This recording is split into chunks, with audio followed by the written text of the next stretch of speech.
Hey my cute watchers, how are you all? Today we will see, what if Darth Vader was new teacher of Harry Potter? Part 1. We won't waste any time on stupid intro, let's get straight to the video. It was a rainy August day at Hogwarts School of Witchcraft and Wizardry. The sky was a marbled slab of ivory and silver, and light rain misted the grounds. The grass sparkled like an expanse of emeralds with the moisture. Hogwarts itself towered over the countryside, looking cold and foreboding to the unpracticed eye. Inside Dumbledore's office, though, it was cozy and warm, with a blazing fire going in the fireplace and mugs of mulled cider ready and waiting on his desk. Former headmasters and headmistresses dozed in their paintings, silver instruments puffed and spun lazily, and Fawkes, the brilliantly colored phoenix, slumbered quietly on his perch, head tucked under one magnificent wing. But the silence between the headmaster and Transfiguration Professor McGonagall was anything but warm and comfortable. Dumbledore leaned back in his chair and closed his eyes, still holding the application for employment in his fingers. Not a scroll of parchment like most, but a muggle sheet of paper, with crisp laser-printed lettering and a peculiar-looking seal or insignia serving as a watermark. The document itself was unremarkable, aside from the fact that it was a muggle artifact. Of course, but it was what it contained that had so stunned himself and McGonagall. The applicant was requesting the vacant post of Defense Against the Dark Arts Professor. Is this right? McGonagall said at last. Should we really trust this man? He is certainly qualified, Minerva, Dumbledore replied, opening his eyes to skim the letter again. He has extensive experience with the dark arts. And above all, he is willing.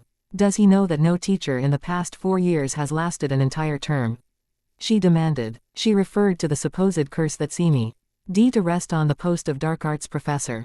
Professor Quirrell had been a host for Lord Voldemort's soul and been killed in his confrontation with Harry Potter. Lockhart had been a conceited braggart who'd had his memory destroyed when his attempted memory charm on 2 students backfired. Lupin had to be dismissed after the jealous Snape leaked his identity as a werewolf to the press, and Moody H. had been kidnapped and held prisoner by an insane imposter set on resurrecting the Dark Lord and killing Harry. With such a record, it was small wonder that no one had applied for the post this year. Quote, I have informed him of the risk, and he is willing to take it. But have you seen this man? She went on as if determined to find fault with the applicant. If he's not a dark wizard, he certainly looks the part. Should we trust him? And will the students trust a teacher who, wardrobe choices notwithstanding, Minerva, we have no choice, Dumbledore told her kindly but with a quiet firmness. As I said, he is willing to take the job. No other qualified person has stepped forward. Moody refuses to return after that fiasco last year. Lupin would be an excellent choice, but the parents won't have a werewolf instructing their children. This applicant is willing, able, and ready. It is either take him, or settle with the Ministry of Magic's appointed teacher. And after meeting Madame Umbridge at Harry's hearing 2 days ago, I can assure you that the second choice will be disastrous. She sighed in defeat. Very well, Professor. He is waiting outside. Shall I send him in? By all means, Dumbledore replied. I've wanted to meet our applicant in person ever since I found out his identity. McGonagall stood and strode out of the office. Dumbledore folded the document and slid it into a stack of parchments. Minerva did have a point. From all accounts, this man could be dangerous. He certainly had a reputation all his own among his people, but if it meant keeping the Ministry's prying eyes out of Hogwarts a little longer, it would be worth taking him on. The safety of the Order of the Phoenix, and Harry Potter, was at stake. The door swung open, and the applicant entered, jet black robes trailing after him. Good afternoon, Mr. Vader, Dumbledore greeted. Darth Vader seated himself in the chair McGonagall had vacated as if it were a throne, fixing the headmaster with a solemn gaze. Firelight gleamed in amber curves and angles across his armor, highlighting the details of the scowling metal mask he constantly wore. The rhythmic hiss of his breath filled the office and dulled every other sound. A sable cloak lent him a regal air, while his heavy gauntlets and armored boots suggested a military man. Muggle style. Controls and buttons on a heavy chest panel betrayed the fact that he was half machine. A fact that might have repulsed another wizard but only intrigued Dumbledore. His black shrouded gaze met Dumbledore's eyes, and for an intense moment there was a silent battle of wills. A measuring of talent and intentions. Then Vader nodded once, as if acknowledging Dumbledore's strength. Headmaster Albus Dumbledore, he replied in a resonant, metallic voice, addressing the wizard as an equal. I understand you wish to work as a professor in our school, Dumbledore went on. Correct, Vader intoned. Your resume has proven quite extensive. He withdrew the application again. 20 years experience in dealing with the dark arts is quite a history. No answer except the constant pulse of his breathing. Perhaps you would like to tell me a little about yourself, he pressed, hoping to establish a connection with this man. A pensive silence. What do you wish to know? To begin with, what led you to contact Hogwarts for employment? He gave a swish of his wand, and one of the mugs of cider floated toward him. Vader raised a hand in a negative gesture, and the mug returned to the desk. My former employer's wish, Vader replied. He informed me I was to take a year off from my regular duties. I'm not a man to sit around idly, so I sought a less strenuous career to occupy my leave time.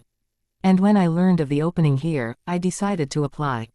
I see. And what exactly was the nature of your former employment, might I ask? His visored head cocked as he considered the question. I was the commander of the Imperial Starfleet and the second in command of the Galactic Empire. Impressive, Dumbledore noted, a definite understatement. He began to wonder if hiring Vader would be a good idea after all. Did the Galactic Empire want to keep tabs on the school as much as the Ministry of Magic did? And what of your magic qualifications? He asked. I am a Force user, Vader replied. I studied as a Jedi Knight from the age of 9 until I was 21. From that point forward I trained as a Dark Lord of the Sith. I am adept in all the arts of the Force and am qualified to train others in such arts. Dumbledore remained silent. He knew all this, of course. Many Muggles but few wizards on this world did. But as far as he knew, the Galactic Empire was just as ignorant of this fact as the wizarding world was. The Empire was, in a way, just as bad as wizard kind. Not wanting any contact whatsoever with the Muggle world, the Ministry of Magic and the Galactic Empire, for the most part, acknowledged each other's existences and each naturally considered the other inferior, but otherwise they kept to themselves. By mutual consent they tended to their own affairs and kept themselves apart from Muggle kind. But thanks to a wizard and seer descendant named Lucas who'd fled to the United States and disguised himself as a Muggle to escape a sentence in Azkaban for some minor crime or other, the Empire had a distinct disadvantage compared to the wizard world. They were common knowledge and something of a joke to Muggles. Dumbledore wondered how Vader would react if the Muggle-born students recognized him and started tongues wagging.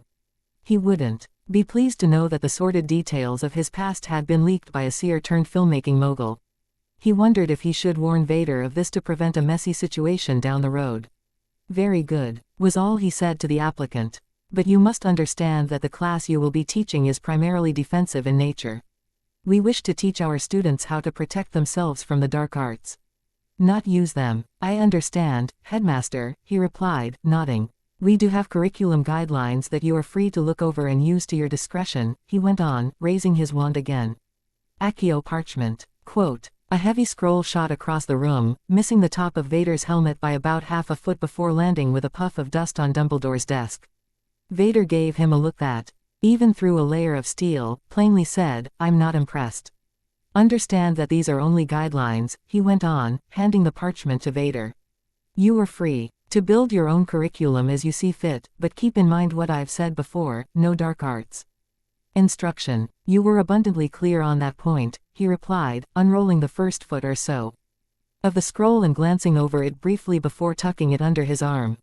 I will prepare an overview and allow you to inspect it before the term begins. That would be most appreciated. He paused to take a sip out of his mug. A final warning, Professor Vader, I assume you know of the man known as Lord Voldemort. Vader drew himself up straight, obviously surprised. I was informed that no wizard spoke his name. A ridiculous superstition, Dumbledore dismissed. Fear of a name only increases fear of the name's bearer. And frankly, it's quite absurd for any adult wizard to refer to anyone as, you-know-who. There was a distorted electronic snort, as if Vader had begun to laugh but thought better of it. The Ministry informed us of this so-called Dark Lord when he rose to power. He warned us that he might attempt to extend his reach toward taking over the Empire. He made a sound of disdain. And we were told he had been killed in a freak accident. Dumbledore shook his head. Then I regret to inform you that Voldemort is alive and active, and he seeks to destroy those who opposed him before and retake his power. The Ministry, however, maintains that he is dead and insists that anyone who claims otherwise is delusional and dangerous. He leaned forward and spoke in a tone of warning. We at Hogwarts are doing all we can to protect our students and keep the Ministry from establishing a foothold here. But I fear for the wizarding world at large, for the more the government denies his existence and covers up signs of his return, the easier it is for Voldemort to rebuild his dynasty of terror. Vader was silent, brooding over this information. And you would have me join your cause? I had hoped, Dumbledore began, then fell silent. I am loyal only to the Emperor, he informed the headmaster. Unless this self-styled Dark Lord proves to be a threat to the Empire, there is nothing I can do. However, rest assured that, while I cannot directly join you, Neath, will I aid the Ministry of Magic in maintaining their pointless conspiracy. He was disappointed at the Sith's answer, of course, but he counted himself lucky that at least Vader would keep the Ling Ministry out of Hogwarts for the time being. Very well, he replied, pulling his watch from a pocket in his robes. I would enjoy chatting with you some more, but I have an appointment in Londo. In half an hour that I cannot afford to miss. Do you need help moving into your new quarters? My men will handle it, Vader replied. Then may I welcome you to Hogwarts School of Witchcraft and Wizardry. And we are eager to see what you have to teach our students, Professor Vader. Thank you, Headmaster. He stood, his jet-black form towering over Dumbledore, and with a respectful bow he swept out. Dumbledore sighed. I only hope I made the right decision, hiring a second Dark Lord to defend the Order of the Phoenix from the first Dark Lord. Quite a frightening fellow you have there, sir, droned the sleepy voice of Dilys Derwent from one of the portraits. Hope he doesn't scare the wits out of your first years. The Force of Magic. Chapter 1 The Force of Magic. Another year at Hogwarts, another start of term feast. The enchanted ceiling of the Great Hall reflected the starless black sky outside, and the 4 long house tables buzzed with activity as students became reacquainted with their friends after the summer holidays. The hanging banners of the houses swathed the hall in color, Gryffindor red, Ravenclaw blue, Hufflepuff yellow, and Slytherin green. For the most part, the atmosphere was festive and enjoyable. Harry was far from feeling it, however. Hey, brighten up, mate, Ron urged him, taking a seat to his right. We're at Hogwarts now. You're away from those rotten muggles for another year. Yeah, Harry muttered unconvincingly. Are you feeling all right, Harry? Asked Hermione. You haven't been acting well at all. I dunno, he replied. Just, too much is happening. I feel for you, Harry. I really do, Ron said concernedly. But Dumbledore's working on things. Soon everyone'll know about you-know-who. Ron, hissed Hermione. We're not supposed to talk about that in the open. Excuse me, Hermione, Ron snapped. Harry tuned their argument out. He had too much else on his mind to try to stop their bickering. Between the Dementors attacking him and Dudley at Privet Drive, his near expulsion from Hogwarts for defending himself from said Dementors, the fact that the entire Ministry of Magic and much of the wizarding world, including many of his classmates, regarded him as a disturbed attention-seeking troublemaker, and most recently his bizarre hallucination of those frightening winged horses pulling the school carriages, he couldn't think straight. There was so much happening, and the worst of it was that it was all out of his control. Wonder where Hagrid is, he managed at last. You don't think they sacked him, do you? Neville asked plaintively. For being half-giant and all. Dumbledore wouldn't let them, Hermione assured him. What I want to know is who they've got for the dark arts teacher this year, Ron wondered. I mean, Lupin was great. But he's not coming back, is he? Maybe they got someone from the Order, began Ginny, but she caught herself. Maybe one of Dumbledore's friends took the post. Fat chance, George retorted. Ministry'd smell too much trouble. He drummed his fingers impatiently on the tabletop. Come on, start the feast, will ya? Can't you wait until the sorting's done? Demanded Hermione with a tone of disgust. Raymond, Ophelia, called McGonagall. The sorting hat was placed on the head of a tiny freckled girl who stared about the hall with wide gray eyes. Harry suspected she was Muggle-born, from the look of utter awe on her face. Ravenclaw, the hat announced. Ophelia Raymond doffed the hat and ran to her table while the room erupted into cheers. There at the R's, not too much longer, moaned Fred. A look of long suffering on his face. At last the final student was sorted into the proper house, Rose Zeller into Hufflepuff, and Dumbledore rose from his seat. To our newcomers, welcome. To our old friends, welcome back. There is a time for speech-making, but this is not. Tuck in. The crowd cheered as the golden plates on the table overflowed with meats, pies, breads, flagons of pumpkin juice, and dishes of every kind. Harry soon forgot his troubles and lost himself in a steak and kidney pie. Welcome back to Hogwarts, students, nearly headless Nick greeted, gazing wistfully at the feast before him before taking a seat next to Ron. And welcome back, Harry. Close shave at the ministry, I hear. Harry nodded as he reached for a treacle tart. Did you hear who our next dark arts professor is, Nick? Asked Dean Thomas eagerly. Oh, the word gets around, Nick replied. The ghosts all paid him a respectful visit this morning. Peeves was all set to greet him in his usual manner. How's Peeves greet new professors? Asked Colin Creevy, as if Peeves tormenting the newest teacher was the greatest occasion in history. Generally goes through their luggage and seasons it with Zonko's itching powder, Nick replied in a bored sort of voice. That stuff doesn't wash off, you know. But the new teacher caught him in the act and, well, Madame Pomfrey D. I didn't really take kindly to having a poltergeist in the hospital wing. Oh my gosh, exclaimed Lavender Brown. He didn't try to kill Peeves, did he? No, but he did teach him a good lesson. I dares. That's one professor that Peeves won't be hassling in the future. But who is he? Demanded Dean. Who's the new teacher? And where is he? He'll be here shortly, Nick assured him. Had to send a message too. The door to the great hall swung open with a creak of hinges. A collective shriek rose up from the first years. The rest of the students gasped. Neville went white. Colin and Dennis gaped. A Slytherin fourth year would earn humiliation for the rest of the year by fainting headfirst into her Yorkshire pudding. A man, if he could be called that, strode into the great hall, his boots clicking against the flagstones. His breathing oddly amplified and filling the now silent chamber. Instead of wizard's robes, he wore glistening leather and metal armor, all the same glossy jet black. And a billowing black cloak trailed behind him like the robes of a dementor. Lights blinked on a strange panel on his broad chest, and a control-laden belt circled his waist. A mask obscured his a terrifying skull-like mask that gleamed in the hall's lights. His obsidian gaze swept over the students, silent and menacing. If the silence had continued a moment longer, panic might have broken out. But Dumbledore stood and motioned for the man to come to the staff table. May I introduce, he announced, Professor Darth Vader, our newest defense against the dark arts teacher. Applause erupted from many of the Muggle-born students, and the Slytherins looked positively delighted. No surprise there, Slytherin had turned out more dark witches and wizards than any other house, and Professor Vader looked dark enough himself. He's a Death Eater, Neville cried. Don't be daft, Fred replied, an enthusiastic grin on his face. He's a vampire. He's Darth Vader, Hermione snapped. Honestly, I think at least Harry would know him. I've seen him before, Harry confessed. It was a movie on television. I only caught a few seconds of it before Uncle Vernon tossed me out of the room. Vader took his seat between Professors Flitwick and Sprout. Both of them smiled and cheerily introduced themselves, and Vader nodded solemnly in greeting. From the opposite end of the table, however, Snape gave Vader the venomous glower that he usually reserved for Harry. Having been passed over yet again for the dark arts post in favor of a complete outsider to the magical community no doubt rankled him deeply. Who's Darth Vader? Ron asked in an unusually high voice. He's a powerful Sith Lord and the Emperor's right-hand man in the Star Wars movies, she replied. He's adept in the RK side of the Force, which is like magic, she said by way of explanation when a few students offered her blank stares. But he's just a movie character. Dennis Creevy exclaimed. He can't be real. And I suppose before your brother received his owl, you thought magic couldn't be real, Nick pointed out.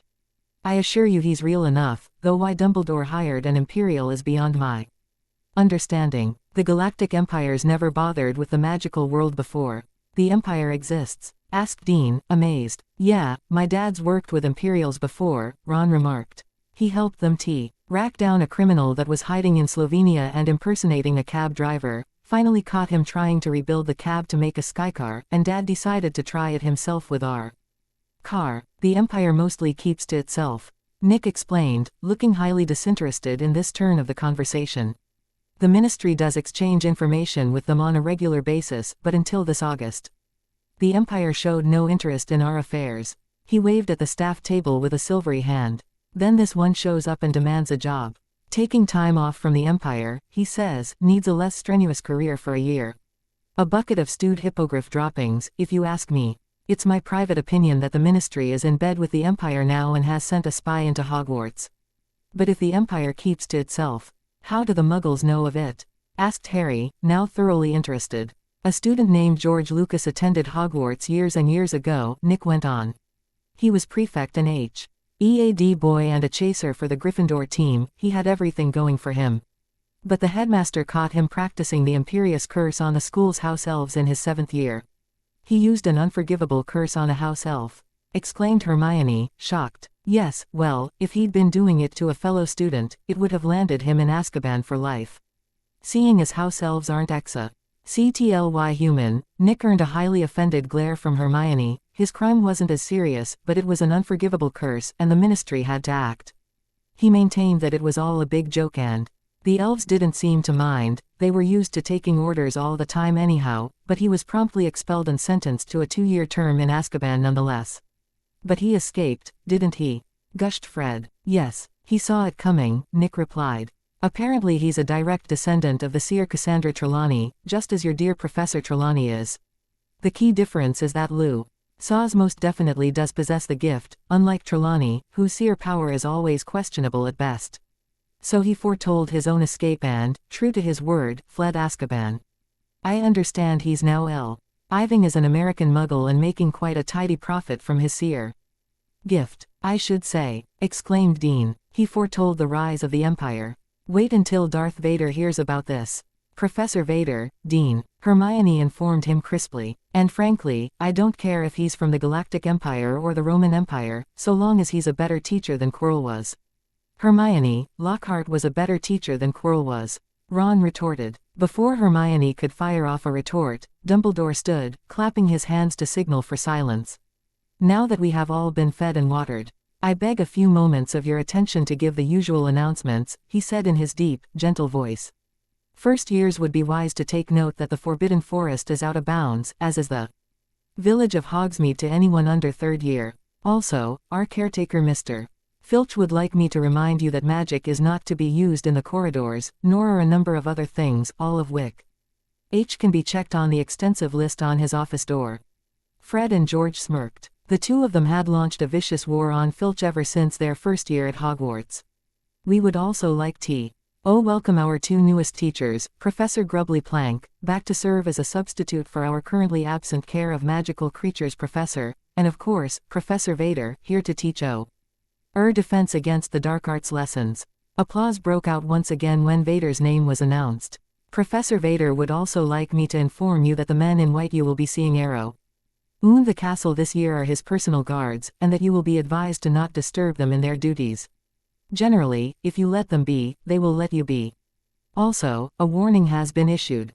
Regarding the bathrooms on the 3rd floor, don't be alarmed by the noises the toilets make when you flush them, it's perfectly harmless. We're working on repairing them, but as we can't find the counterjinx yet, we implore you to be patient. Quidditch tryouts will begin in 2 weeks, so I advise anyone 2nd year or over who wishes to represent their house out on the pitch to get some practice in. And if that is all, he glanced back at the teachers, but none gave any indication that he had missed an announcement. Then I suggest we all retire to our beds. At that the plates wiped themselves clean, and the students began to file out of the Great Hall. Gryffindors this way, Ron shouted. Have a care, perfect Prefect Ronnie, George teased. Most of us know how to get to Gryffindor Tower, we're not helpless. A first year gave a sharp squeal as Professor Vader strode by, his cloak rippling. He halted and fixed the students with a penetrating gaze, which finally came to rest on Harry. All at once his scar began tingling. No pain, not in the way it hurt like when Voldemort was upset or angry, but still horribly sensitive. He found he couldn't tear himself away from that ebon black stare. Couldn't break eye contact at all. A mysterious, soundless voice seemed to echo through his brain. I sense that we have something in common, Harry. Then Vader continued on his way, and Harry found himself freed from that weird petrifaction. Shaking his head, he followed the rest of the Gryffindors. What was that about, Harry? Asked Neville. You looked like you were going to faint. I dunno, Harry replied. When's our first defense against the dark arts class? Demanded Seamus excitedly. This Wednesday, with the Slytherins, replied Dean. Of all the rotten luck, another class with them. At least they switched us to work with the Hufflepuffs in potions.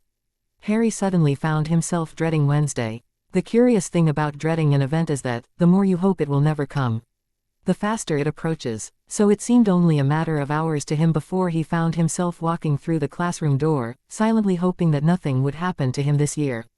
2 of the last 4 dark arts teachers had tried to kill him, 1 had gotten sacked because of him, and still another had tried to take him, kicking and screaming, under his wing in the unwanted role of celebrity. Somehow he had a feeling that Professor Vader would also exhibit a peculiar interest in him, and that was by no means a comforting thought. Just you wait, he's great. Fred D praised the night before in the Gryffindor common room. Really knows his stuff. Of course he knows his stuff, Hermione muttered darkly as they pushed into the classroom.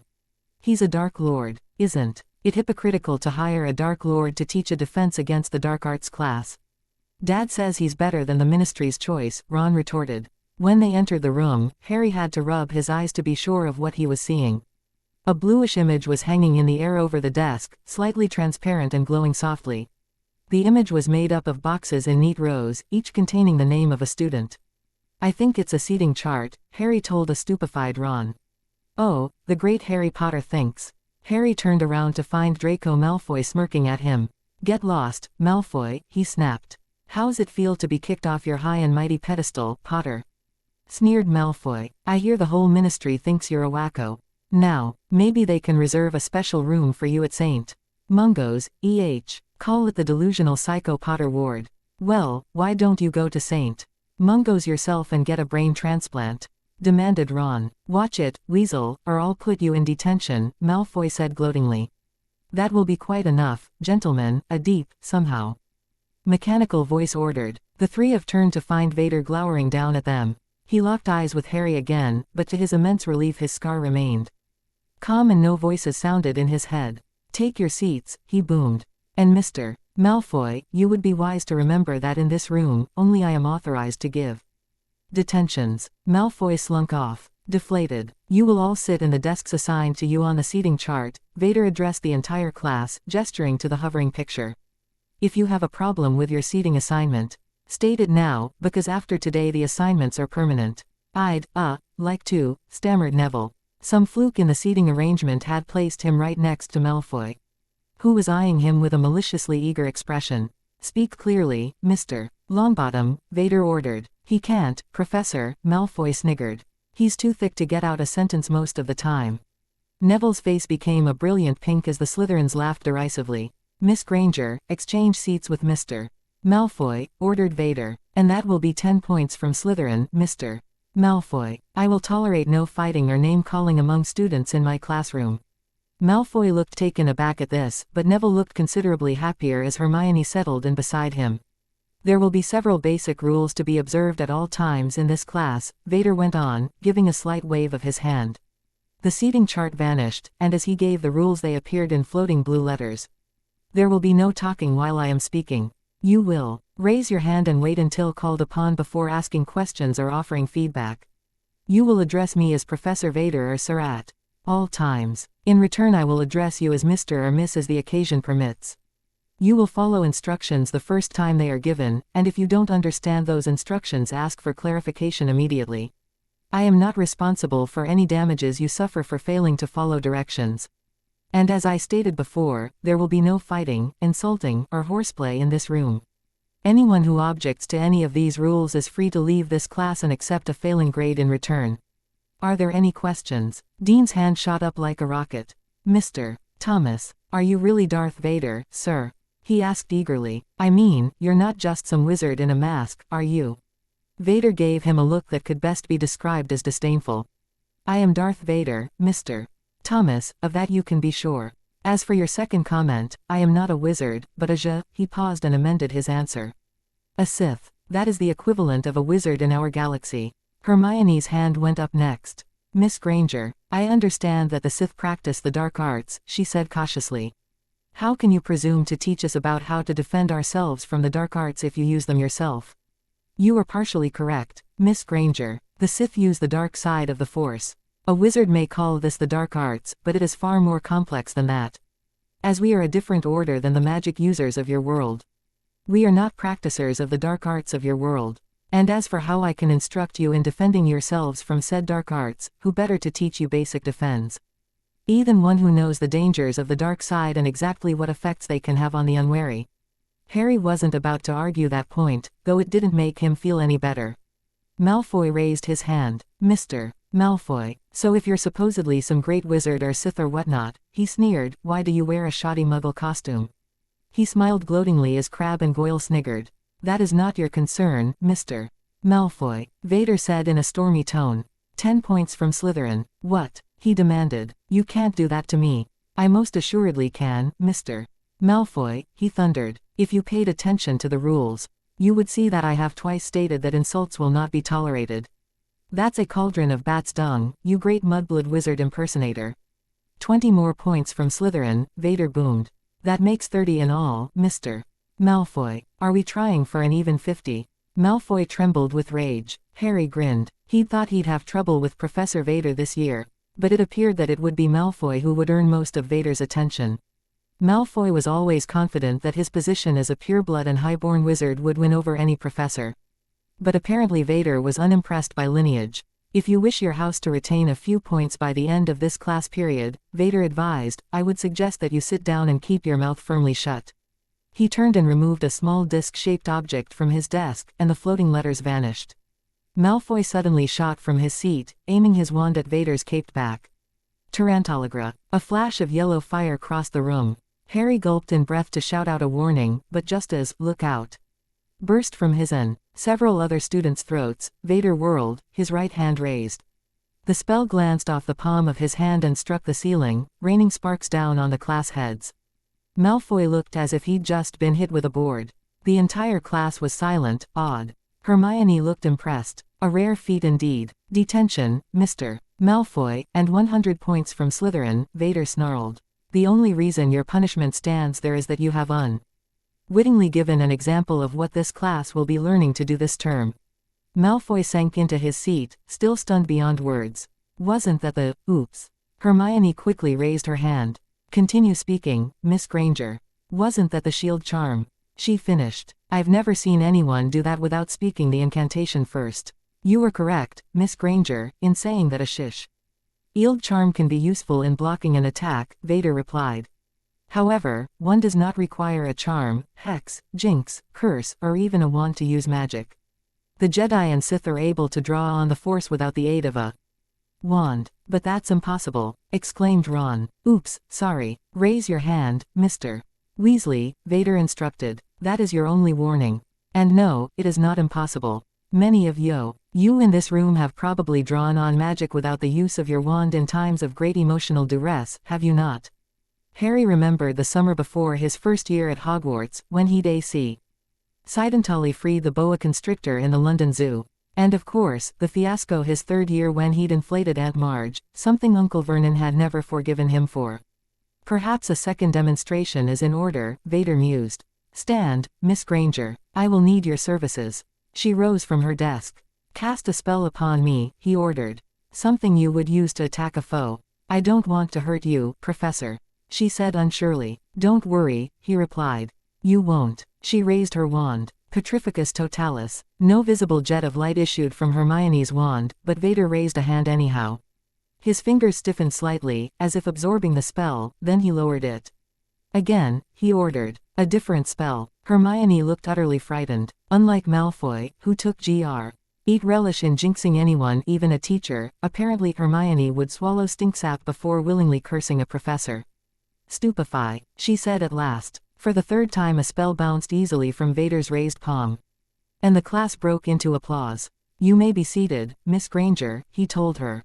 10 points for Gryffindor. Having earned her house points seemed to assuage her concern, and she sat down with a smile.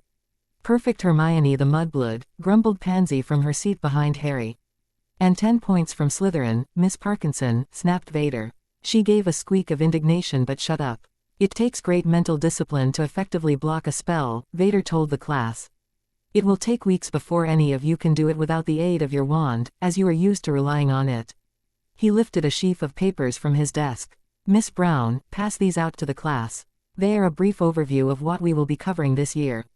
Harry took his sheet and inspected it. Defense against the Dark Arts Year V class goals.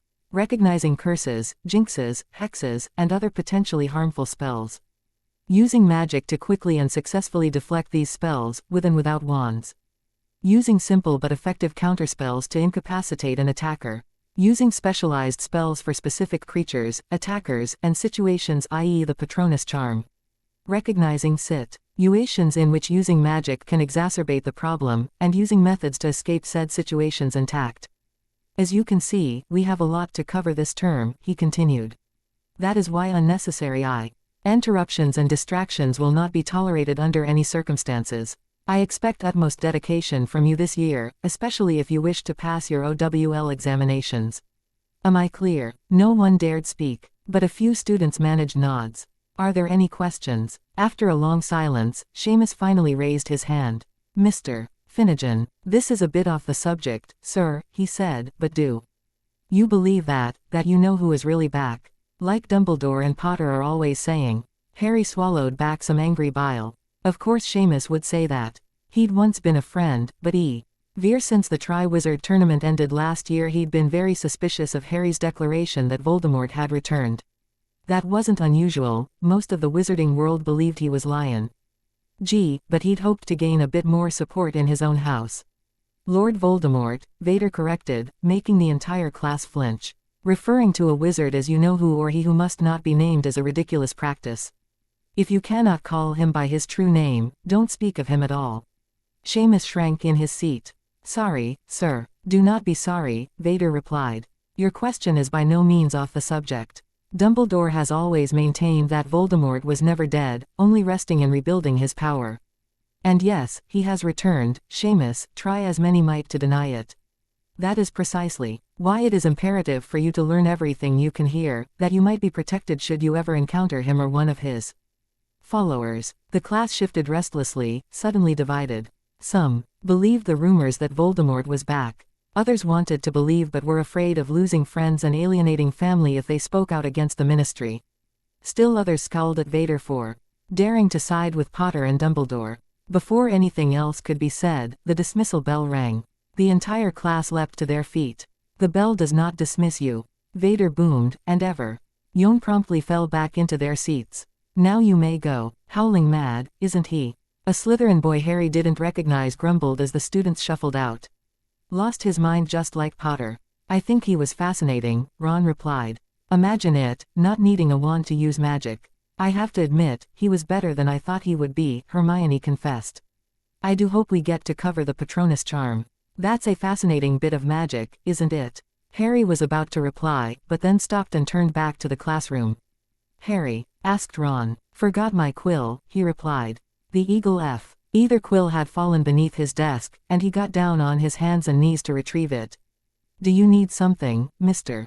Potter? Ouch, he yelped, jumping at Professor Vader's voice and hitting his head on the underside of the desk. No, just forgot something. He scrambled to his feet and began to brush off his robes. For the second time that week Vader made eye contact with Harry, and for the second time he found himself locked in that ebony gaze. Something rippled through his head, as if his mind were a book and someone was riffling the pages, scanning the information within. His scar prickled uncomfortably. At last the weird sensation ceased, and Vader turned back to his desk. Go, Potter. He wasted no time in making himself scarce. Visits from Snape and Trelawney. Chapter 2 Visits from Snape and Trelawney. Peeves had somehow damaged Vader's docupad while rummaging through his possessions, something he wouldn't be doing again, so Vader had decided to resort to the wizard's method of communication. An owl would take the letter to an Imperial outpost in the Scotland Highlands, where it would be scanned and transmitted electronically to the Emperor.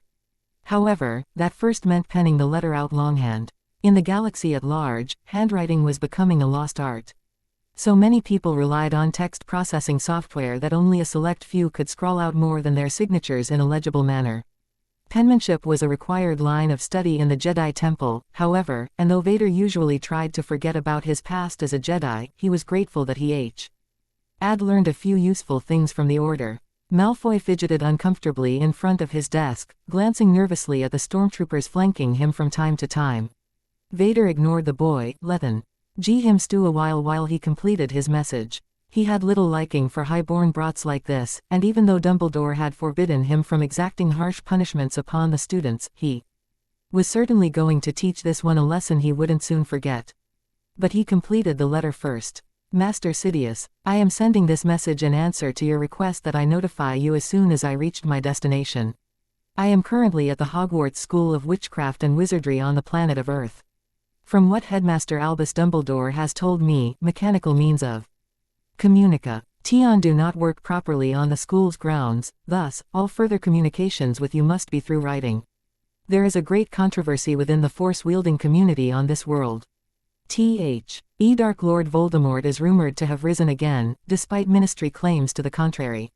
Whether he intends to take over the Empire as well as the government here is unclear.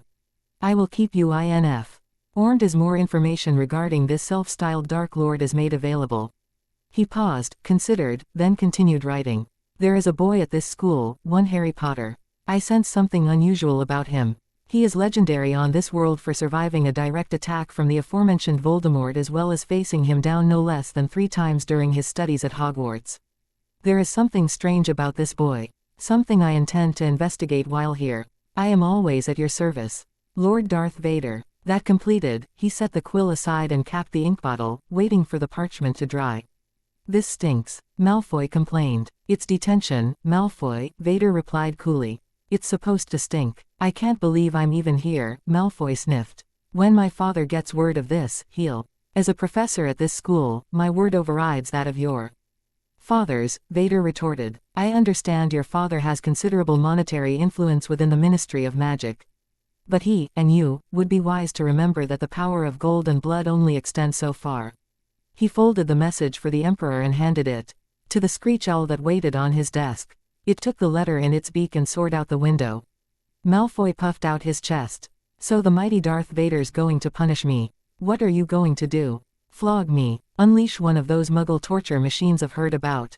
Such methods, unfortunately, have been banned by your long-suffering headmaster, Vader replied. I have other plans for you, Mr. Malfoy. A third Stormtrooper entered the room. Sir, Mr. Argus Filch is here. Show him in. Malfoy looked as if he'd just smelled something highly unpleasant. Filch, the wizened, greasy-haired caretaker of the castle, limped into the room, carrying his scrawny cat under one arm. You called me, Professor. This young man is scheduled to serve detention this evening, Vader replied, waving his hand at Malfoy. As I am new to this school, I am unsure of what punishment could be deemed appropriate in this situation. Thus, I am turning the duty over to you. Malfoy's face went even whiter than usual. What did he do? Demanded Filch, his eyes glittering eagerly. Oh, never mind the details, I'll handle this, Professor. Indeed I will. Then he's all yours. My men will accompany you to prevent his escape. You can't do this to me. Malfoy shrieked as the soldiers ushered him and the caretaker out of his office. Vader spared no words for a retort but swiveled his chair to stare into the office's fireplace. His tasks for the evening accomplished, he took some time to relax in meditation, reflecting on the events of the past few weeks. Over the fireplace sat a small ebony box in which his new wand rested, black walnut and dragon heartstring. Nice and supple, excellent for jinxes and counter curses, the shopkeeper at Ollivander's had informed him. Though he needed no wand to access magic, Dumbledore had suggested he acquire one in order to demonstrate traditional spells. Vader had yet to pick it up, however. It only served to remind him of his banishment here. He didn't really want to be here. Given the option, he would have stayed aboard the Executor and continued pursuing the rebel fleet. But he'd had no choice. Palpatine had practically forced this year of vacation, exile, actually, on him, claiming that he hadn't been the same since the Bespin duel and that he needed some time off. The Emperor had even suggested several locations he'd deemed ideal for temporary retirement, though Vader didn't even want to consider what the Emperor thought of as ideal. It was against the Emperor's wishes that he'd finally decided to take the job at Hogwarts. The fewer Force Strongs trained on this backwater world, Palpatine theorized, the better. In the end, though, the monarch had relented, provided Vader supplied the Empire with information regarding the state of the wizard's world from time to time.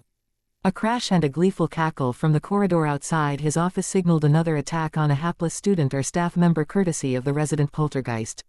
Well, at least this would prove to be an interesting job.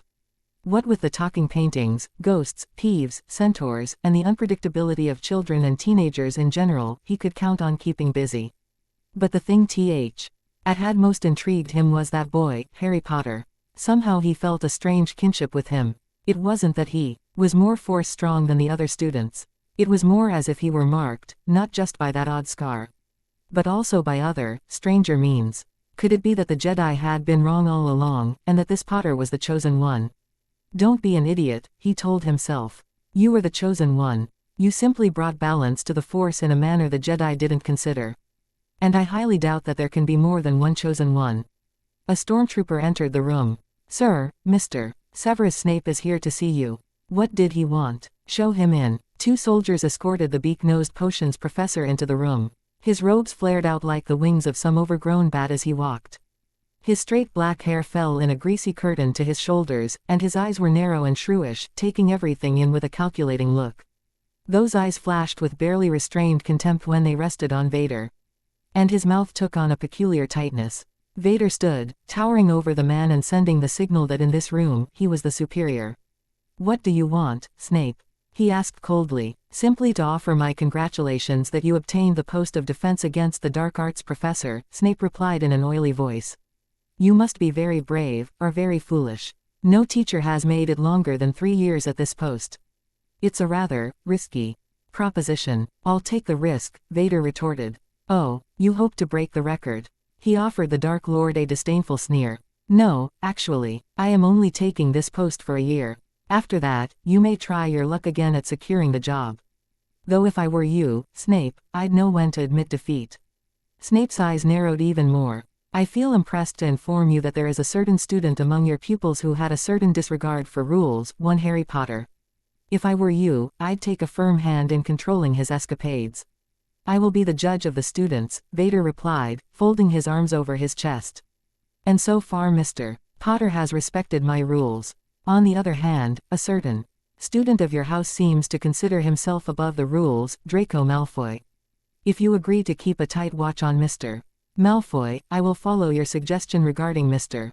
Potter. Snape's features hardened considerably. I take it that there will be no deal? Vader asked. I'll deal with Malfoy, Snape snapped. As for you, Mr. Vader, I would watch your back. Unpleasant things have been known to befall dark arts professors here. Are you threatening me, Snape? Demanded Vader, one hand straying toward his lightsaber. Perhaps, perhaps not. He offered a thin, badly faked smile. Just a warning. And may I suggest that you consider a wardrobe change, especially the mask. Frankly, I've seen more attractive cauldrons. Vader silently both thanked and cursed the stormtrooper that serendipitously entered the room at that moment. Had the stormtrooper been 30 seconds later, he would have walked in on a furious duel between Snape and Vader.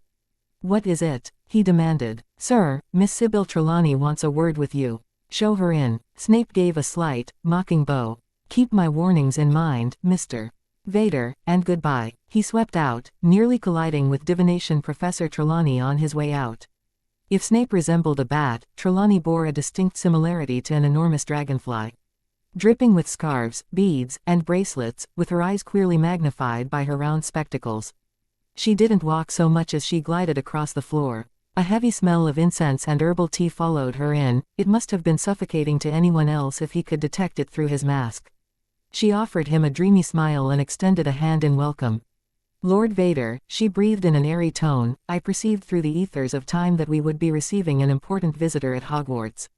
And now you have arrived here in all your glory. I welcome you to Hogwarts and wish you a happy time here. Good stars, what drug is this woman on? Vader thought. Thank you, Trelawney, he told her aloud.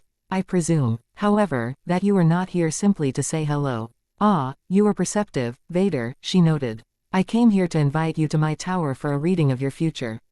The inner eye can enrich your life in mysterious ways. No thank you, he replied. The last thing he needed to be mixed up in was another prophecy.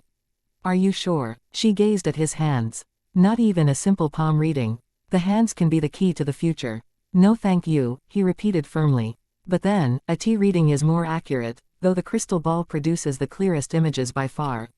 No, he insisted. If you're sure, she sighed, turning to go. But I must wonder, my dear, if your reluctance to read into your future doesn't stem from some innate aura of your own. Do you know of the tragedy in your future and, thus, dread it? Get out, he ordered. She placed a hand to her forehead as if about to swoon. Oh, the inner eye has opened. I foresee great trouble in your future. A woman in your life is about to cause you pain, great pain. That did it. He'd had more than enough of this madness. TK 705. The trooper stepped into the room. Sir, escort Professor Trelawney back to her tower at once. Yes sir. He took the still babbling witch by the arm and led her out. Vader flopped back into his chair with a weary sigh. He didn't know who got on his nerves more, Snape or Trelawney. The first was clearly going to be his greatest rival at Hogwarts, but the second was a well-intentioned annoyance that would drive him insane if he didn't find some way to ward her off. Woman in my life, that's a laugh. He thought acidly. There's been no woman for 24 years. She's no more a seer than I am a Jedi. Harry lay awake for some time, staring at the ceiling. Ron's snores and the scratch of a quill as Neville penned a letter to his grandmother weren't what was keeping him awake, it was dread of the dreams that had haunted his nights for the past few months. I just wish I knew what was on the other side of that door, he thought, pulling the blanket up to his chin. And why it's so important to Voldemort anyhow. Is there a secret weapon behind there or something? His scar remained mercifully quiet, but all the same he reached up and rubbed it gently. Why had it bothered him when Vader had probed his mind? It had never acted up in quite that way before. Dumbledore had said that he could feel through the scar when Voldemort was feeling powerful emotion, but he hadn't mentioned anything else relating to it. And what had Vader wanted anyhow? If the Ministry and Empire did communicate on a regular basis, it made sense that Vader would have already known something of Harry's defeat of Voldemort. Maybe he wanted to know if he was telling the truth about seeing Voldemort's return. Maybe he wanted to know just how Harry had survived the Dark Lord's first attack. Or maybe he's just nosy. At any rate, he wasn't going to ask. Other students might think having a Sith as a teacher was great fun, but Vader only creeped Harry out in a way he couldn't describe. He only hoped that Vader would let him alone for the rest of the term. At long last he pulled the covers over his head and lapsed once again into a fitful sleep, where the mysterious door remained just out of reach. Many miles away, in a decrepit manor quite overgrown with ivy and weeds, Lord Voldemort also thought of Vader. The news that an Imperial was working at Hogwarts was by no means secret, it had whipped the wizarding world into a frenzy that made Harry Potter's controversial street Ori of Voldemort's return seem like a minor bar squabble. Some parents had threatened to pull their students out of the school unless Vader was promptly sacked. Many wizards wondered if this wasn't so. Plot of the Empires to spy on the magic world's dealings. Ministry officials were outraged that Dumbledore had chosen a complete outsider to their world over their perfectly qualified ministry-appointed teacher. Such petty quarrels were beneath Voldemort's notice. He had no interest in the aftershocks of this situation. No, his gaze was fixed at the heart of the matter. A Dark Lord at Hogwarts, he thought, stroking the banded snake on his lap with a claw-like finger. Dumbledore must be desperate indeed to ally himself with a Sith. He'd heard tales of the Sith, of course. They were an infamous force in the galaxy beyond Earth. And Lord Darth Vader was himself a legend, capable of killing with a gesture, manipulating minds, raising and throwing objects with the mere power of suggestion, and much more.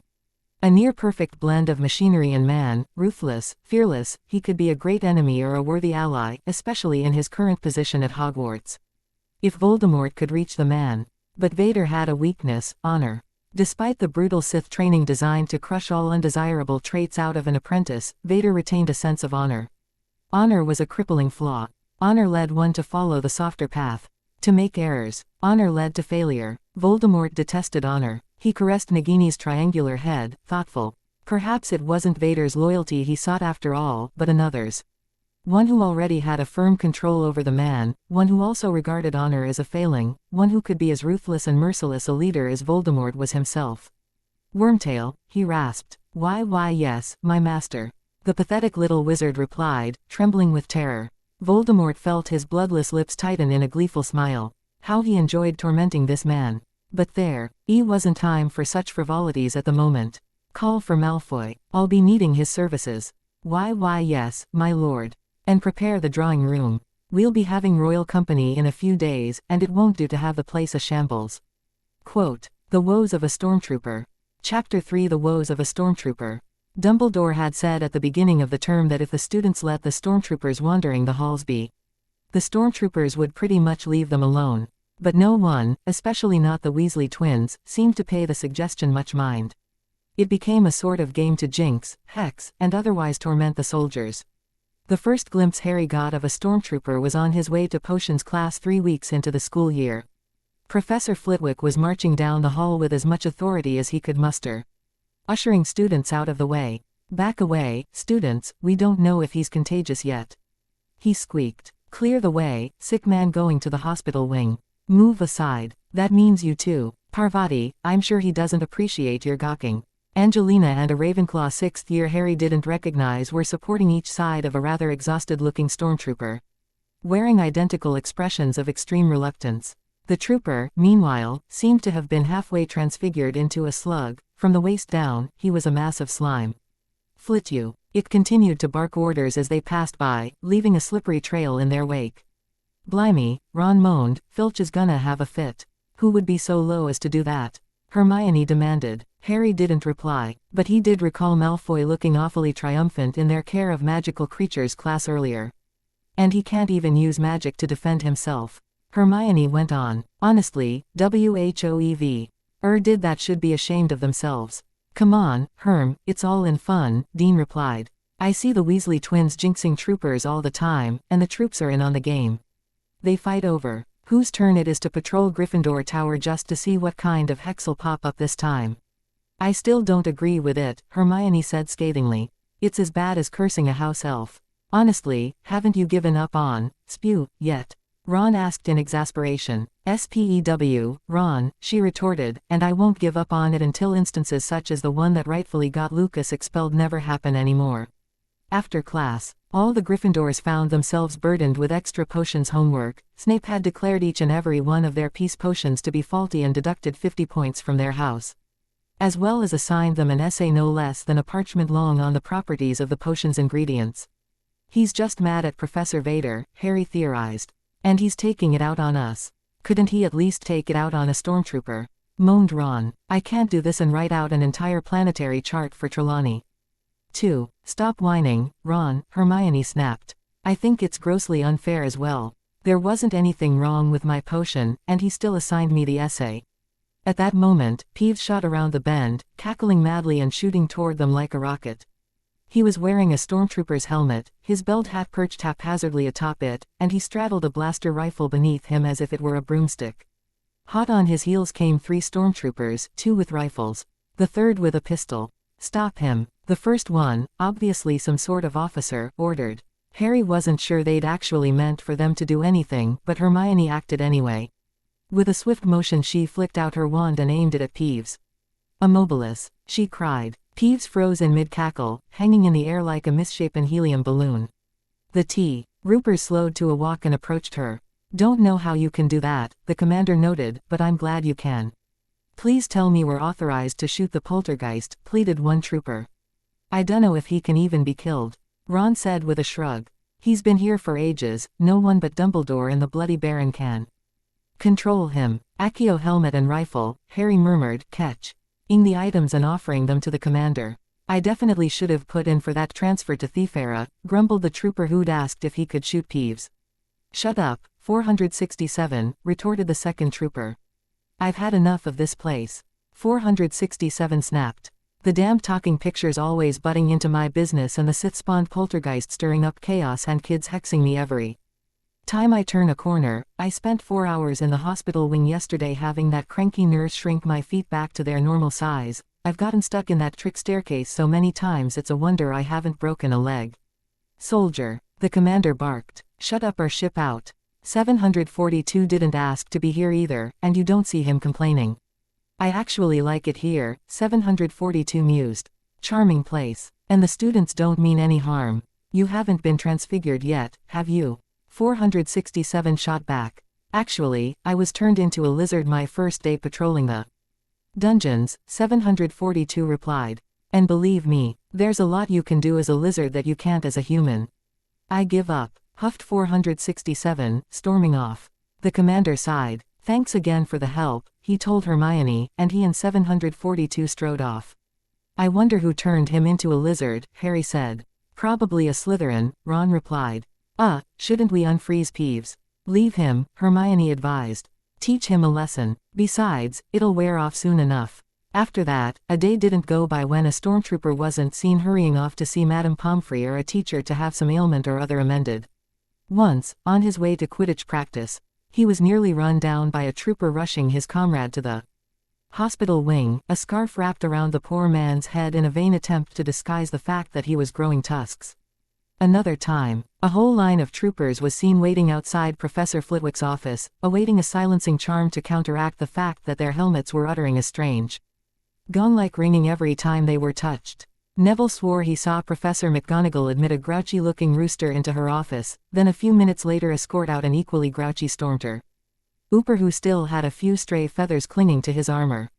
Even Vader wasn't entirely safe from stray curses, especially from the Slytherins, who still hadn't forgiven him for docking 140 points from their house. But at least Vader was able to deflect the spells, and had the authority to punish his attackers.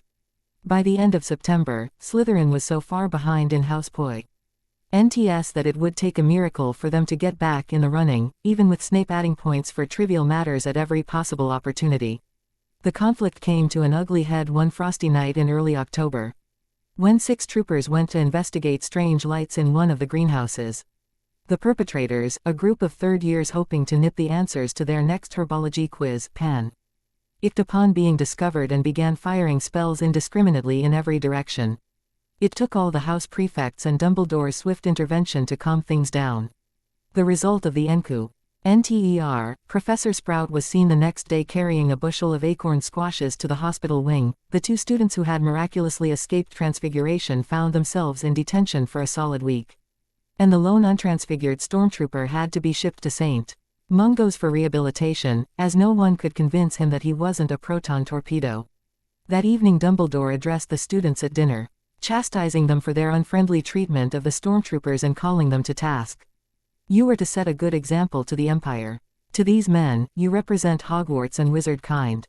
Please act accordingly. Tell that to Snape, Harry mumbled, watching the potions teacher and Vader exchange rather poisonous looks as they left the Great Hall in opposite directions. 5 galleons those 2 get caught up in a duel by the end of the week, Lee Jordan told Fred and George. Won't take it, Fred replied. We know you'd win. Think Dumbledore's speech'll do anything to stop the jinxes? Asked Ron. You kidding? Harry retorted, spearing a sausage. The best way to encourage bad behavior is to ban it. I almost feel sorry for those Stormtroopers now. The hallway leading to Vader's office was lined with Stormtroopers, and each snapped to salute as Dumbledore walked past them. He allowed himself a slight smile. The Muggle soldiers were impressive enough, but he doubted they'd be enough to protect Vader should anyone come into the castle truly seeking to harm him. Oh well, Vader could certainly take care of himself in a fight, and if it made him feel better to have his guards around, Dumbledore would allow that. The troopers at the door to the office stepped forward to question him, but upon recognizing him they stepped back, and one of them opened the door to allow him to enter. He noted with amusement that each of them had sprouted a squirrel's tail. Evidently he'd have to get a little sterner with the students. Then again, if it was harmless. Vader was addressing Fred and George Weasley at the moment, but he nodded at the headmaster and waved to a seat beside his desk, which was inexplicably charred as if by an explosion. The twins' expressions remained the same, each wore a self-satisfied, unrepentant grin. Perhaps you two can tell me why you were in detention this evening? Vader asked them. No idea, Fred replied. Nothing comes to mind, George added. Nothing, Vader repeated, folding his arms and leveling a piercing glower at them. Well, Fred confessed, his smile never fading, we may have transfigured your T called, your holoprojector, into a bubo tuber plant. And perhaps we set fire to our essays on the unforgivable curses, George admitted. But you didn't want to read them anyhow, Fred assured him. And I recall something about garroting gas in the Stormtroopers' quarters, George added. And the dung bombs in their helmets, Fred cut in. And the filibuster firecracker in your desk, George responded. Sorry about that. We'll buy you some new gloves, okay. And transfiguring minus 577 takas, Fred finished. But he made a great hedgehog, really. Dumbledore chuckled slightly. All an average day for the twins, it seemed. And you found these pranks of yours amusing? Vader inquired. Pretty amusing, yeah, George replied. Vader glared a moment longer before nodding. I see. Your teachers and classmates evidently find your escapades amusing as well, seeing as they've made no move to stop you. However, your latest misadventures have occurred while you were under my jurisdiction, and frankly, I am not amused. The twins didn't bat an eye. You will spend this evening in detention working with Professor Grubbly Plank in cleaning the Ollery, he informed them. You will do so without the use of magic. You will surrender your wands before leaving this room, and my men will search you thoroughly before you leave. They will also escort you to the Ollery and keep guard over you. If you attempt to flee or attack either my men or Professor Grubbly Plank, there will be serious consequences. Yes, sir, they chimed in unison, placing their wands in Vader's hand. The troopers herded the two of them out. That certainly isn't the worst punishment they've ever received, Dumbledore noted. It would have been harsher, Vader snorted, watching the door shut behind them. But Grubbly Plank specifically requested their aid. Tonight, you did well enough, he assured him. But as you can well imagine, I did not come here to discuss Fred and George. Vader seated himself behind the scorched desk. What is it? I have noticed that your relations with the other teachers are somewhat less than cordial, he replied. What do you mean? For starters, Dumbledore said wryly, the astronome. Why Professor has a 50-galleon wager with me regarding the outcome of your inevitable duel with Professor Snape. Also, I've been informed that you've had your men bodily haul Trelawney back to her tower on several occasions. Vader made a sound best described as a snarl. Perhaps you should be discussing this with those two. Snape is the one seeking me out to make threats and insults. And Trelawney is a distinct threat to my sanity. I have already had words with Snape, Dumbledore replied. But I feel impressed to warn you to not cross Snape, Vader. He can be an invaluable ally, or a dangerous foe. I have cause to know this. Understood, Vader replied in a tone of distinct exasperation. Is that all? Dumbledore chuckled. Try to warm up to the other teachers, Professor Vader, he encouraged. We may be a bunch of old codgers, but we don't bite. And Trelawney's perfectly harmless, I can assure you. You need not give her a 20-foot berth every time she passes you in the corridors. And the next time she invites you to her office for a reading of your future, why not comply? It certainly can't hurt anything, can it? The woman is deranged, Vader retorted. She was in here at the beginning of the term, raving about prophecies and the stars in the inner eye. Yes, she can be a little dramatic. But try to humor her. I'm sure she becomes quite lonely up in her tower and could use a visit from time to time. He stood and flicked his wand at Vader's desk, and the wood refurnished itself to its original glossy chestnut. Have a good evening, Vader. May the Force be with you, Dumbledore. Vader replied as Dumbledore left the office. A hollow rapping at the drawing room door signaled the Emperor's arrival. Let him in, Wormtail, Voldemort ordered. The tiny wizard scuttled to the door and swung it open. Two men in flaming red robes and helmets immediately swept in, escorting a twisted-robed creature with glowing orange eyes. Good evening, Your Highness, Voldemort said smoothly, bowing at the waist. Lord Voldemort, the Emperor replied, nodding. Your colleague Malfoy informed me that you wished to transact business of some sort. That I do, he gestured to the two richly embroidered chairs before the fireplace. Won't you sit down and refresh yourself? I'm sure you've had a long journey. Guards, leave us, Palpatine ordered, and his escort immediately strode out the door. Wormtail, light a fire, hissed Voldemort. Why yes, Master. He shot a burst of flame from his wand into the hearth, and a hearty blaze roared to life. So you are the famed Lord Voldemort, the Emperor noted. Dust fluming up from the chair as he lowered himself into it. Known among your own people as he who must not be named. It is a mark of power to know that you. Our very name is considered too evil to repeat, Voldemort replied with a reptilian grin.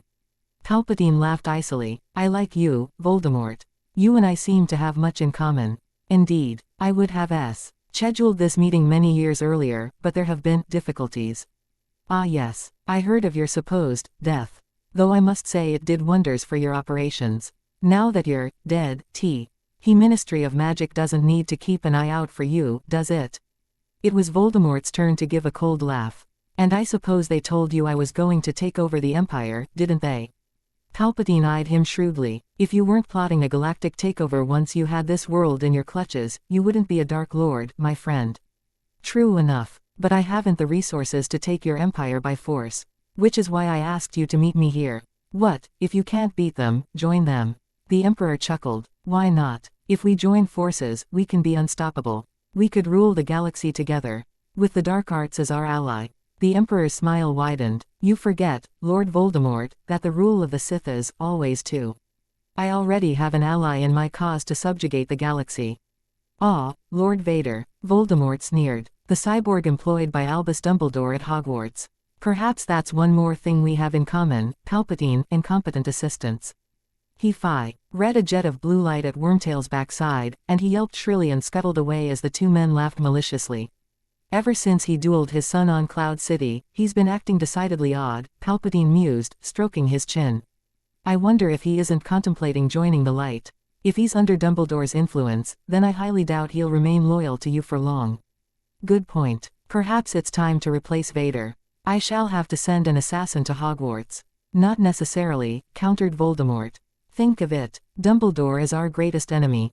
And Vader is still at Leah's. Partially loyal to you and still believes he's your right-hand man. We have a potential spy on our hands, and he doesn't even realize that he will be plotting his own destruction by keeping you up. Dated on what's going on inside Hogwarts. Palpatine's eyes glittered malevolently. You have a brilliant mind, Voldemort. Wicked, but brilliant. I think our partnership will be most productive. He toed and shook Voldemort's claw-like hand. I shall have to send a message to my worthless apprentice. There are things we must know. The Third Prophecy. Chapter 4. The Third Prophecy. Vader's method of teaching defense against the dark arts were decidedly unique, if not completely bizarre, Harry decided. The first month and a half of the class was at least halfway normal. They studied the most dangerous curses and jinxes and their effects, as well as spells that could block them or counter their effects. Class time was generally divided between bookwork and wand practice, which Harry found himself thoroughly enjoying. Vader wielded his own wand effectively enough, but the way he used it suggested to Harry that he was unused to it. Then things got weird. Put away your wands and books, Vader announced the 5th of October. Striding into the classroom, you won't be needing them. Rise from your desks and move out of the way. He made a sweeping motion with one hand, and the desks slid into the walls with jumbled thuds. Whoa, gushed Ron. Did you see that? Of course we did, Weasley, sneered Malfoy. We're not blind, you know. Shut up, Malfoy, Harry snapped. Mr. Weasley, Mr. Malfoy, and Mr. Potter. There will be no talking, Vader ordered. I want all students to sit on the floor. Why? Demanded Pansy. Because I will deduct 20 points from Slytherin if you don't, Vader replied. What's going on? Whispered Ron as he and Harry sat beside each other. Got me, Harry replied. This is an exercise in learning to access the Force, what you call magic, without using your wands, Vader explained.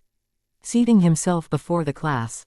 I do not expect you to be able to do so on your first attempt, but I expect you to make some headway today. Why are we learning this anyhow? Demanded Malfoy. We've got wands. 10 points from Slytherin for speaking out of turn, Vader snapped.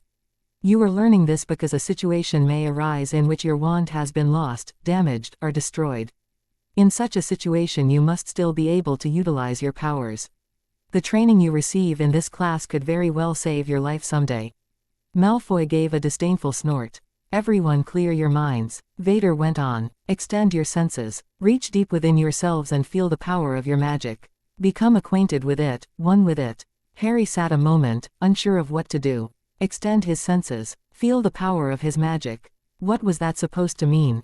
As far as he knew, his wand was his magic. No wand, no spells. A wizard without a wand was a muggle, plain and simple. Hermione's hand went up. Miss Granger, there will be no questions during this exercise, Vader informed her. But I don't understand, Professor, she protested. What do you mean, the magic within us? I mean precisely that, Miss Granger, he replied. The magic inside you that differentiates you from those you refer to as muggles. Your wands are valuable tools, but they do not make you wizards.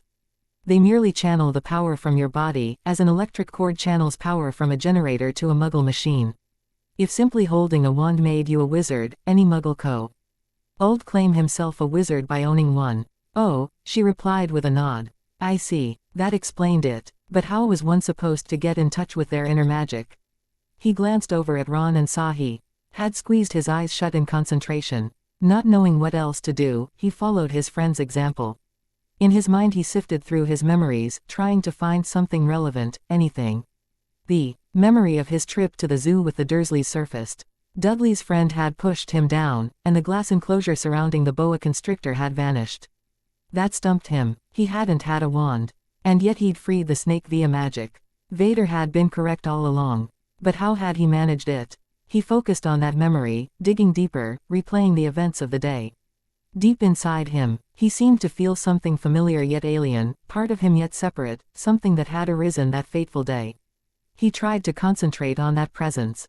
Someone sneezed. He opened his eyes to S.E. Vader giving Neville a cautionary glower. Sorry, Neville squeaked. Bless you, whispered Dean.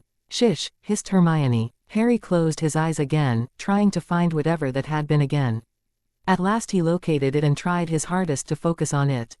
Whatever it was, it felt good, he knew that much.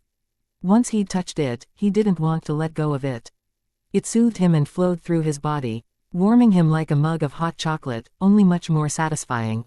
Something crashed in the hall, followed by the muffled sounds of stormtroopers cursing someone out and Peeves' hysterical laughter. All eyes went to the door. "Keep your attention on the lesson," Vader ordered. "Distractions happen. Live with them." Sure, he could say that. He was an expert at this sort of thing. Harry was. And he used to concentrating on magic in this manner. But now that he had the knack of it, it wasn't too hard to find that power inside him again. He immersed himself in it, letting it flow through him. It was in his skin, his bones, his veins, and it was everywhere else too, in the floor, in the air, in the walls, and especially in his fellow students. They practically glowed with it, and Vader, he stood out against the framework of magic like a bonfire. Intrigued, Harry extended himself slightly toward the professor, just to see what would happen. An answering thrust of power met his touch, and his scar prickled again. "I didn't expect you to come this far on your first try, Mr. Potter. But seeing as you've learned to access the Force by thought, perhaps it's time we had a talk." He tried to jerk back. But Vader seemed to hold him fast. "What do you want from me, anyhow?" he demanded. "You were an enigma, Potter. There is something about you. You have faced the Dark Lord Voldemort 4 times and survived. This makes you no ordinary wizard. Yet I cannot discern what makes you so different from the other students at Hogwarts. Let me go. I'm not holding you, Potter. You're free to end this conversation at any time." He did just that, dragging himself away from Vader's presence through sheer force of will. He drew the power tightly within himself, shaking at the contact. What did it matter to Vader how he'd survived Voldemort? Why was he so nosy anyhow? Harry just wanted to be left alone. And the last thing he needed was to be accosted by the Empire, especially when he already had Ministry of Magic breathing down his neck, the Death Eaters after his hide, and the Order of the Phoenix monitoring his every move. "This is crazy," Malfoy announced, shooting to his feet.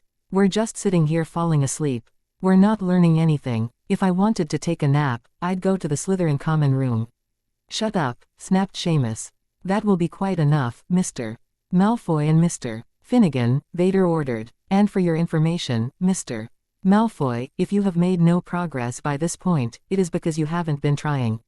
"Why should I try?" Malfoy replied angrily. "I don't care what you say. I've got a wand, and it's not getting taken from me anytime soon. I'm not going to learn your stupid Force tricks and become a blasted bloody Sith Lord like you." 50 points from Slytherin, Vader retorted. "Sit down, Mr. Malfoy." "Equinatus," Malfoy screamed, thrusting his wand at Vader. A blast of orange light flared from the wand. Harry expected Vader to raise his hand to deflect it, but to his great surprise the Sith drew his lightsaber instead. The spell ricocheted off the glowing red blade and streaked toward Malfoy with terrifying accuracy, hitting him in the stomach. Brilliant yellow light enveloped Malfoy, then receded, leaving a shaggy-maned gray pony in place of a Slytherin prefect. "Whoa," gaped Ron. "That is another method of deflecting spells," Vader told the class. "I find it allows me to more accurately redirect a blocked attack. It is, unfortunately, not a method open to wizards." The blade retracted, and he reattached it to his belt. "Mr. Malfoy, you will serve detention this evening immediately following dinner.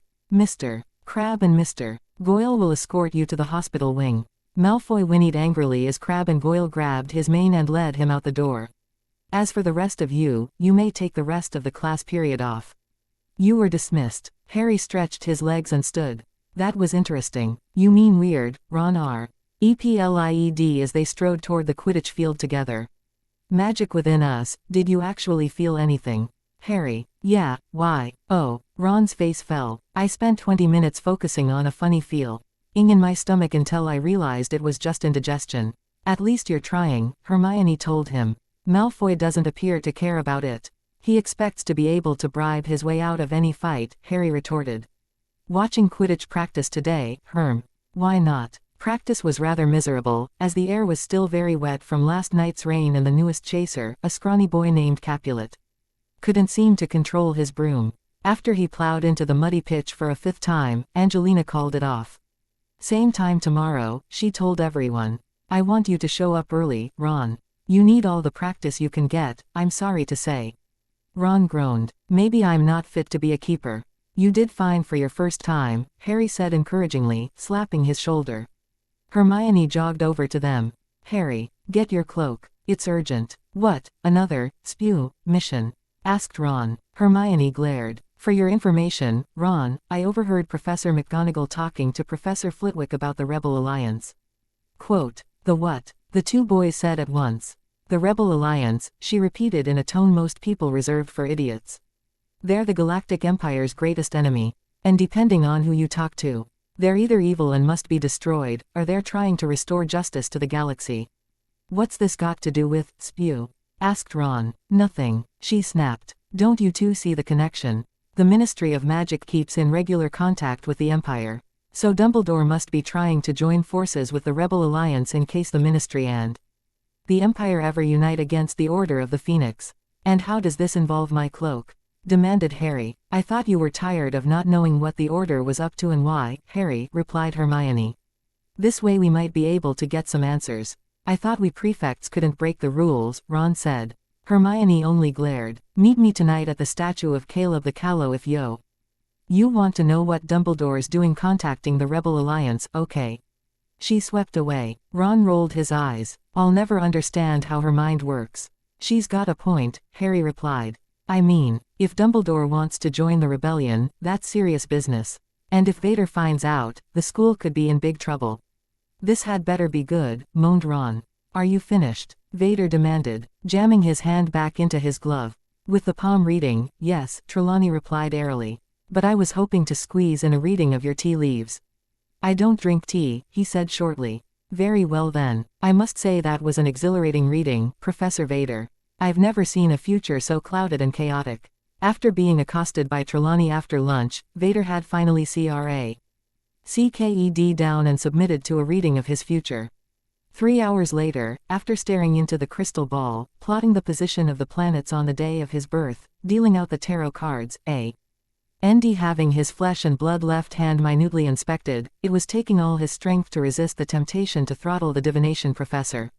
The sickly incense and heat of her tower would certainly either render him ill or put him to sleep if he was up here much longer. I really would have rather read your right palm, Trelawney went on. It's mechanical, you say. I must be going, he informed her. Anything else? Only to repeat my warning of a woman bringing trouble, she replied. I saw it again in the crystal ball, you know. I'm sure you did, he retorted, turning to go. Don't take it lightly, my dear. She breathed. The inner eye can be a terrible curse, but in many cases it has saved mortals much pain. Heed the warning of the inner eye. Yes, Trelawney. He opened the trapdoor and prepared to lower the ladder. A deep, hoarse voice thundered through the room, and he whirled, his lightsaber clenched in one hand. The Dark Lords have united. It was Trelawney. Why speaking, but it was a Trelawney he'd never seen before. Her hands clutched the arms of her chair, her entire body was rock-hard and unbelievably tense, and her wide magnified eyes were unblinkingly staring. As the 10th month is born, the Dark Lords unite in their cause, and the Chosen One will find himself betrayed and betrayer, the Empire will rise and threaten what the wizards hold most dear. And the Stag and the Dragon must join forces, else be slain by the Dark Lords, the Chosen Ones must unite as the Dark Lords have, or all will be lost. Her head lolled backward, then snapped back up. So sorry, must have dozed off. She said in her normal, ethereal-sounding voice. Is there something wrong? He stared at her a moment, at a loss for words. No, he replied at last. I thought I heard something, but I was mistaken. I'll see you at dinner. Of Robots, Rebels, and Reptiles. Chapter 5 of Robots, Rebels, and Reptiles. Harry, Ron, and Hermione slunk quietly through the corridor toward an unused classroom. The silvery folds of Harry's invisibility cloak masking them.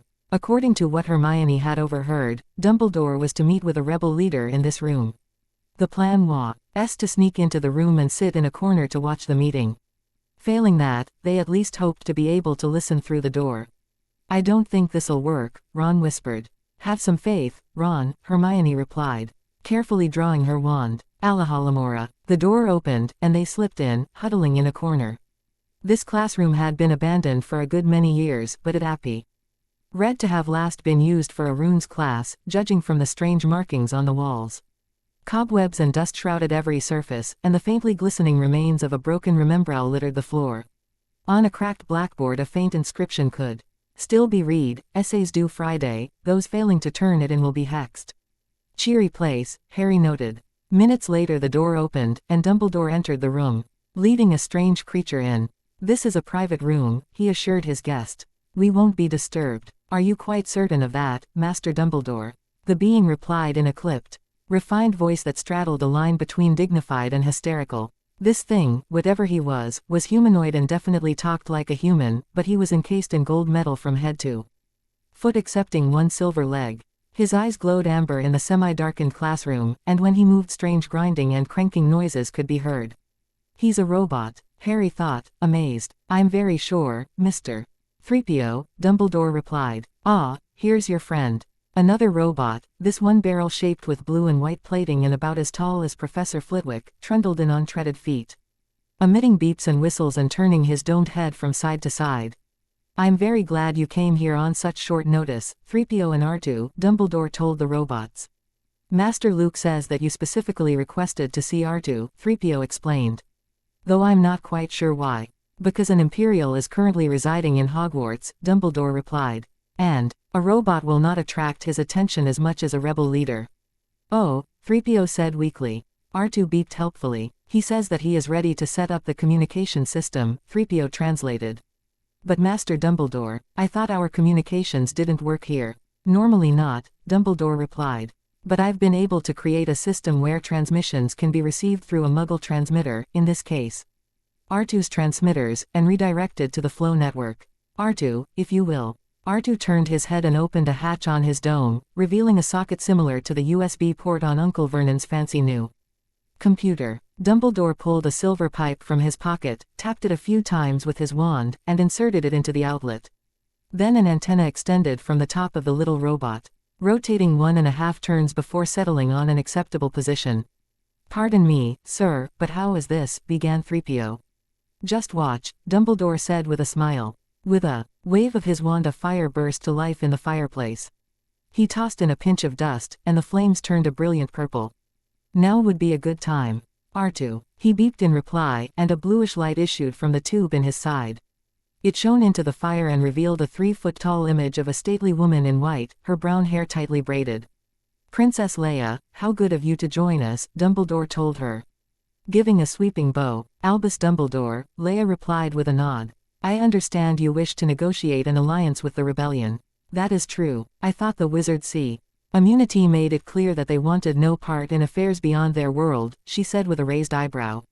So says the Ministry of Magic, Dumbledore replied.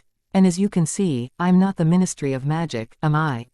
She almost smiled. No, you aren't. Then will the Alliance consider allowing a select group of wizards to be admitted into its ranks? It depends on just how select a group of wizards this is, she said warily. Is he really going to tell her? Wondered Harry. Apparently so. The Order of the Phoenix, founded almost 20 years ago by yours truly, now reorganized to combat the growing threat of Lord Voldemort. Quote. Her eyes widened slightly. I didn't think you were allowed to. It's perfectly within the wizard's laws and bylaws, princess, to speak any wizard's name, no matter who he is. Now, I cannot reveal the exact location of the Order's headquarters, but I can send you a list of those affiliated with our order if you wish. She turned and said something Harry didn't catch to someone out of sight. Then she turned back to Dumbledore and addressed him. We'll consider your offer. There are several rebel cells on Earth, the closest to your location being in Spain. You may send your information regarding your order there via, what do you call them, Owls? Owls, princess. Excuse me, the Owls. She gave a slight bow. The Alliance High Command will have to discuss this at length. But I don't see any reason why they wouldn't allow the Order of the Phoenix to become part of the Alliance. Very good. I'll see to it that your droids make it safely back to you. Good evening, Your Highness. May the Force be with you. Her image faded out. R2 gave a whistle as Dumbledore extracted the tube from his side. Thank you for your services, R2 and 3PO. I'll take you to your ship now. That would be most welcome, Master Dumbledore, 3PO replied, shuffling toward the door. After you, Dumbledore offered, gesturing toward the door. And after you as well, Harry, Ron, Hermione. Please don't let me catch you wandering the halls again at this hour or I shall be forced to deliver consequences. He placed a long crooked finger to his lips. Not a word of this leaves this room. And next time you decide to play spy, Mr. Weasley, try not to groan so loudly when your leg cramps up. Nice one, Ron, Hermione hissed as the three of them slunk out after the droids. Well, you try being quiet when it feels like someone put a pins and needles hex on your legs, Ron grumbled. At least we know that Dumbledore's serious about this rebellion business, Harry replied. I just hope the Ministry doesn't find out. Or the Empire, Hermione added. Especially Professor Vader. He can be very dangerous when he's angry. Talk of the devil, Ron breathed. What's he doing in Trelawney's tower? Vader was descending the silver ladder that led to Professor Trelawney's classroom. The three of them pressed close to the wall and froze, hardly daring to breathe. Vader began to pass them. Then stopped, as if someone in the distance had called his name. He slowly turned to make eye contact with each of them. Mr. Potter, Mr. Weasley, and Miss Granger. You have forced me to deduct 20 points from Gryffindor, he told them. Now go back to your dormitories. You can see through invisibility cloaks. Gaped Ron, throwing the cloak back. No, he replied, but the cloak does not mask your presences in the Force. That I can detect easily enough. Professor Vader, Harry said, standing and letting the cloak slide to the floor. I think we need to talk. About what? Vader inquired. What do you think? Harry demanded. You've been watching my every move since the start of the school year. You've read my mind at least 3 times. You keep prying into my thoughts and demanding to know what makes me so special when there's nothing that makes me any different from, ouch. He clapped a hand over his scar, which had begun tingling again. Harry, squeaked Ron. Your scar, that must mean. You're affiliated with you-know-who, aren't you? Demanded Hermione, standing in front of Harry and drawing her wand. That's why you're so obsessed with Harry. You've been sent by you-know-who to capture him. Her wand bucked in her hand, and it flew from her grasp to land in Vader's hand. Another 20 points from Gryffindor for drawing on a teacher, Miss Granger. And for your information, neither I nor the Empire has any sort of alliance with Lord Voldemort. And furthermore, this talk about Mr. Potter's scar is ridiculous. How could I possibly be affecting it? 'Cause it only hurts when Voldemort's acting up, Harry replied. He pulled his hand from his forehead. Actually, it's not hurting. More like pins and needles. Vader gave a slow nod. Then it must be sensitive to any form of dark magic or the dark side of the Force. Which would explain your discomfort now. What, did you try reading my mind again? No, simply tempted to calm your mind and stop your hysterical ranting. But I can see that any Force action on my part will only aggravate you. He gestured down the corridor. If you wish to speak with me, Mr. Potter, it must be in my office. Follow me. Weasley and Granger, I must ask you to go back to Gryffindor Tower. Take the cloak with you. While Ron and Hermione reluctantly crept under the cloak and departed, Harry followed Vader down the corridor. He had to take 2 steps for each of Vader's strides in order to keep up. So why are you so obsessed with me? He demanded. Because you cannot deny that you are apart from the rest of your kind, Vader replied. I sense it. The rest of the wizard world has seen it. And the Emperor is most interested in that key difference. Harry felt a leaden knot beginning to form in his gut. He's interested in me. Yes, Potter. He has written to me several times requesting information regarding you. He couldn't believe this. Why did he have to be the one singled out for all this attention? It wasn't enough that he'd spent his entire life being a reluctant celebrity among wizard kind. Now the Empire wanted a piece of him as well. Why? He asked. I don't know any more than he does. I don't know why I have to be the one who supposedly defeated Voldemort all those years ago. Vader was silent a moment. Then that shall be a mystery we both have to unravel, Potter. Footsteps rang through the corridor, and Vader gestured for Harry to hide himself. He complied, ducking behind a suit of armor as Snape rounded the corner. Good evening, Professor Vader, Snape greeted with a sneer. Who are you talking to? None of your concern, Snape, Vader replied shortly. Ah, I see. He gave a smirking grin. If that's how it is, perhaps I should brew you a silencing potion to cure your incessant urge to talk to yourself. Vader made an indignant sound before replying. While you're at it, perhaps you can concoct a potion to shrink that overly large proboscis of yours. Ouch, that hurt, Harry thought, though he didn't feel the least bit sorry for Snape. Watch your tongue, Vader, Snape snarled. You never know when you might awaken to find it removed from your body and pickled in a jar. Quote, is that a challenge? Vader hissed, a hand going to his hip and gripping his lightsaber. Temper, Snape chided. If you really have such an urge to attack a fellow teacher. Don't tempt me, Snape, Vader growled. Step aside. I have work to do in my office. Ah, and now you're backing out of the fight, Snape sneered. Just as I thought. You bluff and bluster and threaten. But at the slightest sign of an altercation you back down. How cowardly. The suit of armor lurched, and Harry flattened himself against the wall in case it decided to run for it. But the armor instead hurtled toward Snape like some cast-iron torpedo.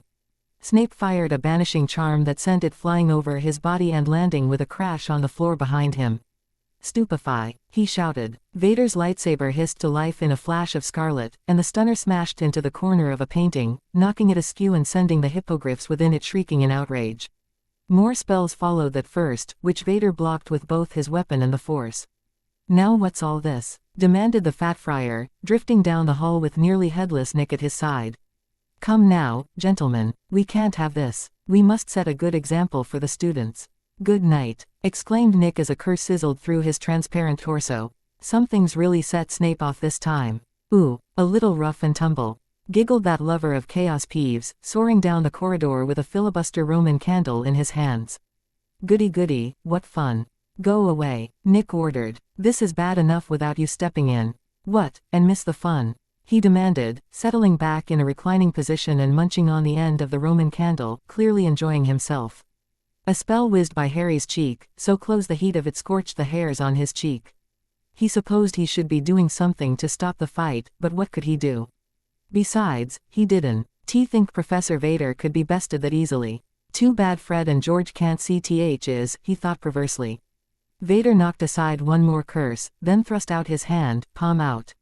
Snape tumbled backward, landing with a clatter atop the fallen suit of armor. His wand skittered out of his hand and he strained to grab it again, but it shot toward Vader and landed in his outstretched hand. There was a moment of deadly silence as the two of them regarded each other, Snape lying on his back and his face contorted in venomous hatred, Vader with his lightsaber pointed at the potions professor's chest. The ghosts watched, open-mouthed. Even Peeves was silent, still gnawing absently on the firework. Then Vader deactivated the saber and extended the wand toward Snape. It appears that you have lost this duel, Snape, he intoned. Obviously satisfied, Snape got to his feet and grabbed his wand. Torchigallus. Vader, look out, Harry cried. Too late. The Dark Lord's body glowed a vivid green for a horrifying moment. When the glow faded there was no sign of him, save a black domed shape lying on the ground at Snape's feet. For one moment Harry wondered if Vader had sunk into the floor. That black thing certainly looked like the top of his helmet. But then the dome sprouted legs and a scaly head, the last of which glared indignantly up at Snape with piercing blue eyes. Who were you saying lost the duel? Asked Snape gloatingly. The tortoise lunged forward in an attempt to bite his foot, but he sidestepped easily, slid a toe beneath the creature's body, and flipped him onto his back. Clawed feet scrabbled futilely at the air as Snape paced around his victim, a triumphant sneer on his face. I must say I like you better in this form, he mused. Now what to do with you, P. Perhaps the house elves would like to make turtle soup as a change in the students' diets. But no, there's not enough meat on you. Maybe I'll just take you back to my classroom. There are plenty of ions that require ground tortoiseshell. Harry burst from his hiding place. Accio tortoise. The reptile flew into his hands, and he hurriedly wrapped his arms around him. The gloating look on Snape's face faded in a hurry. What are you doing, Potter? He didn't waste time giving him an answer, just ran down the hall. Go for it, Harry. Cheered Nick. Drop that animal, Potter. Screamed Snape. Snivelous Snape. He thinks he's so grandy, Peeves sang. Quote, transfiguring teachers, he thinks it's just dandy. Shut up, Snape bellowed. Potter, get back here. Harry kept running, the tortoise banging painfully into his breastbone with each jolting step he took. His lungs screamed for air, and a stitch was beginning to form in his side. Snape's angry voice, now swearing and threatening to curse him, served as a goad to keep him going. Potter, what on earth? Miss McGonagall's voice had never sounded so welcome. She strode quickly down the hall, the books she had been carrying now floating behind her. He skidded to a halt and extended the tortoise toward her. They were fighting, Snape and Vader beat him, but he was giving Snape's wand back and Snape. Say no more, she interrupted wearily, taking the transfigured Vader from him. We've been expecting this for weeks. Snape caught up with Harry at that moment, still brandishing his wand, a feral snarl on his face. When he saw McGonagall, though, his expression became slimily smooth. Professor McGonagall, he said in an oily voice. I see Potter has had the audacity to feed you some ridiculous story about how Vader assumed his current form. And you have a less ridiculous story explaining just how he got this way? She inquired. Certainly. I came upon the two of them having some sort of argument, ending with Vader assigning Potter a detention. Potter retaliated by hexing him, a terrible breach of school rules that I feel will be best punished by suspension at the very least. The tortoise fixed Snape with a hateful gaze, his blue eyes sparkling with fury. Really, McGonagall mused. That's a very interesting story, especially since Potter is averaging, acceptable, in my transfiguration class. If he can suddenly transform an adult wizard into a tortoise, he must have made miraculous progress in the last few hours. Harry grinned. McGonagall had just shot Snape down, even if it meant admitting to Snape that his progress in her class was less than satisfactory. I suggest we have a chat, Snape, she informed him crisply. She handed Vader back to Harry. Take him to the hospital wing, Potter, and then go straight to bed. I don't know what you were doing up at this hour, but I for one am glad you were. Yes, Professor. He tucked the tortoise under one arm and headed for the hospital wing. That slimeball of a man. Vader grumbled, not verbally, of course, but inserting the words into Harry's mind. His scar prickled slightly, but not so much that he couldn't ignore it. Why'd you give him back his wand anyhow? Asked Harry. He wouldn't have been able to change you if you'd just snapped it in half or thrown it to Peeves or something. Peeves is dangerous enough without a wand, Vader retorted. Besides, I mistakenly believe that Snape has some trace of honor in that greasy body of his. It is considered extremely low to attack an opponent after losing a duel. He's head of Slytherin. Slytherins aren't exactly known for honor. True. A pause. I suppose I should thank you for saving my life. I don't think he'd really turn you into a potion or turtle soup. That would cost him his job, not to mention a sentence in Azkaban. You know as well as I do, Potter, that the man is dangerous. Destroying me would not be below him, I'm sure. I hope this incident has alerted Dumbledore to Snape's danger at last. Maybe he'll be sacked, Harry thought with a grin. We can only hope. What's this? Demanded Madame Pomfrey as Harry walked into the hospital wing. Another stormtrooper. Why whoa. You children leave the poor men alone. She reached out to take Vader from him. Actually, ma'am, it's Professor Vader. She shrieked, almost dropping the tortoise. Who did? How could anyone? He was being honorable, Harry replied. And Snape was being a snake, he wanted to add, but he judged it best to keep that comment to himself. Whoever did this should be ashamed of themselves. She snapped, taking Vader away. Go back to your dormitory, Potter, I can handle this. You're in for a rough night, Professor. Vader caught Harry's eye before Pomfrey carried him away. 80 points for Gryffindor. Thanks, he beamed, then turned to go. Voldemort stared into the fire at the image of the Emperor hovering there. Yes, I know Potter is adept at Quidditch. That's certainly nothing new. If Hat's the best information Vader has sent you, then I take back ever suggesting we keep him around. There's more, my friend, Palpatine replied with a smug grin. According to my correspondence with my former apprentice, Potter's house team, Gryffindor, is scheduled to play against Slytherin this coming weekend. And during this time he'll be some distance from his friends and teachers, in other words, relatively unprotected. We have a chance to capture him. Voldemort nodded. Brilliant. And how appropriate. The air of Slytherin triumphing over Potter from Gryffindor at that clash between the houses. I knew you'd approve, the Emperor said with a chuckle. And I have just the man for the job. A figure of an armored man appeared in the flames beside Palpatine. This is the bounty hunter Boba Fett, he introduced. For a substantial price, he has agreed to bring Potter to us. I assure you, he is the best at his job. All he requires from you is the ability to find Hogwarts. Send him here, Voldemort ordered. I'll have Wormtail ready a clarity draft. It should let any muggle, Fett included, see Hogwarts. He shall be there by tomorrow, Palpatine replied. Voldemort snick. Read as the two men vanished from the fireplace. All was going according to plan. The Most Dangerous Game. Chapter 6 The Most Dangerous Game. I'm going to kill Snape. That became Vader's mantra throughout the night and next morning as his body painfully shifted from animal form back to human form. Dumbledore could preach all he wanted about Snape and Vader laying down their wands and establishing a relationship. But Snape had eliminated any hope of such a ceasefire existing. War had been declared, and war Vader would wage with the low-life. Snape would pay for the indignity Vader had suffered. He spent that long and miserable night in a cot in the hospital wing, enduring periodic transfusions of some potion to restore him to his proper form. On one side of his bed lay a bored Hufflepuff Econdier suffering from some skin complaint that made her look like she was covered in furry green mold, who entertained herself by blasting flies on the ceiling with her wand. On his other side, a Stormtrooper read a copy of the Daily Prophet, his leg propped up in a cast from a mishap with one of the castle's trick staircases. The three of them had maintained an unofficial vow of silence the entire night, though they did seem to sympathize with each other's respective plights. It wasn't until nearly 7 in the morning that Madame Pomfrey declared Vader good as new. "Though you'll still be a little sluggish for a few days until your internal chemistry settles down," she informed him. "You can go anytime, and Dumbledore would like to talk to you before you leave." He rolled his eyes. What did he want to discuss now? "Hi, Headmaster," the Hufflepuff girl said brightly as Dumbledore walked in. "Good morning, Miss Appleby," Dumbledore replied. "Clearing up at all this morning?" "No," she grumbled. "Malfoy hexed me, Headmaster, and all because he's a prefect and my mother's a muggle." "Malfoy has been dealt with," Dumbledore replied. "Madame Pomfrey, why don't you take this young lady to the courtyard? No one will see her there, and the fresh air will do her no harm." Pomfrey helped Appleby out of bed and escorted her out. "Now Vader," Dumbledore went on, taking a seat beside Vader. "I'd hoped to talk to you about last night." "Last night is entirely Snape's fault," Vader informed him. "He provoked the duel and maliciously attacked me when the duel was over." "I'm aware of the details of the duel," Dumbledore replied. "Sir Nicholas and Harry Potter were both very helpful on that front." He shook his head. "I did warn you, Vader, that Snape was a man not to be crossed." Vader gave a snarl of rage. "Snape turned me into a tortoise, and it's my fault for crossing him.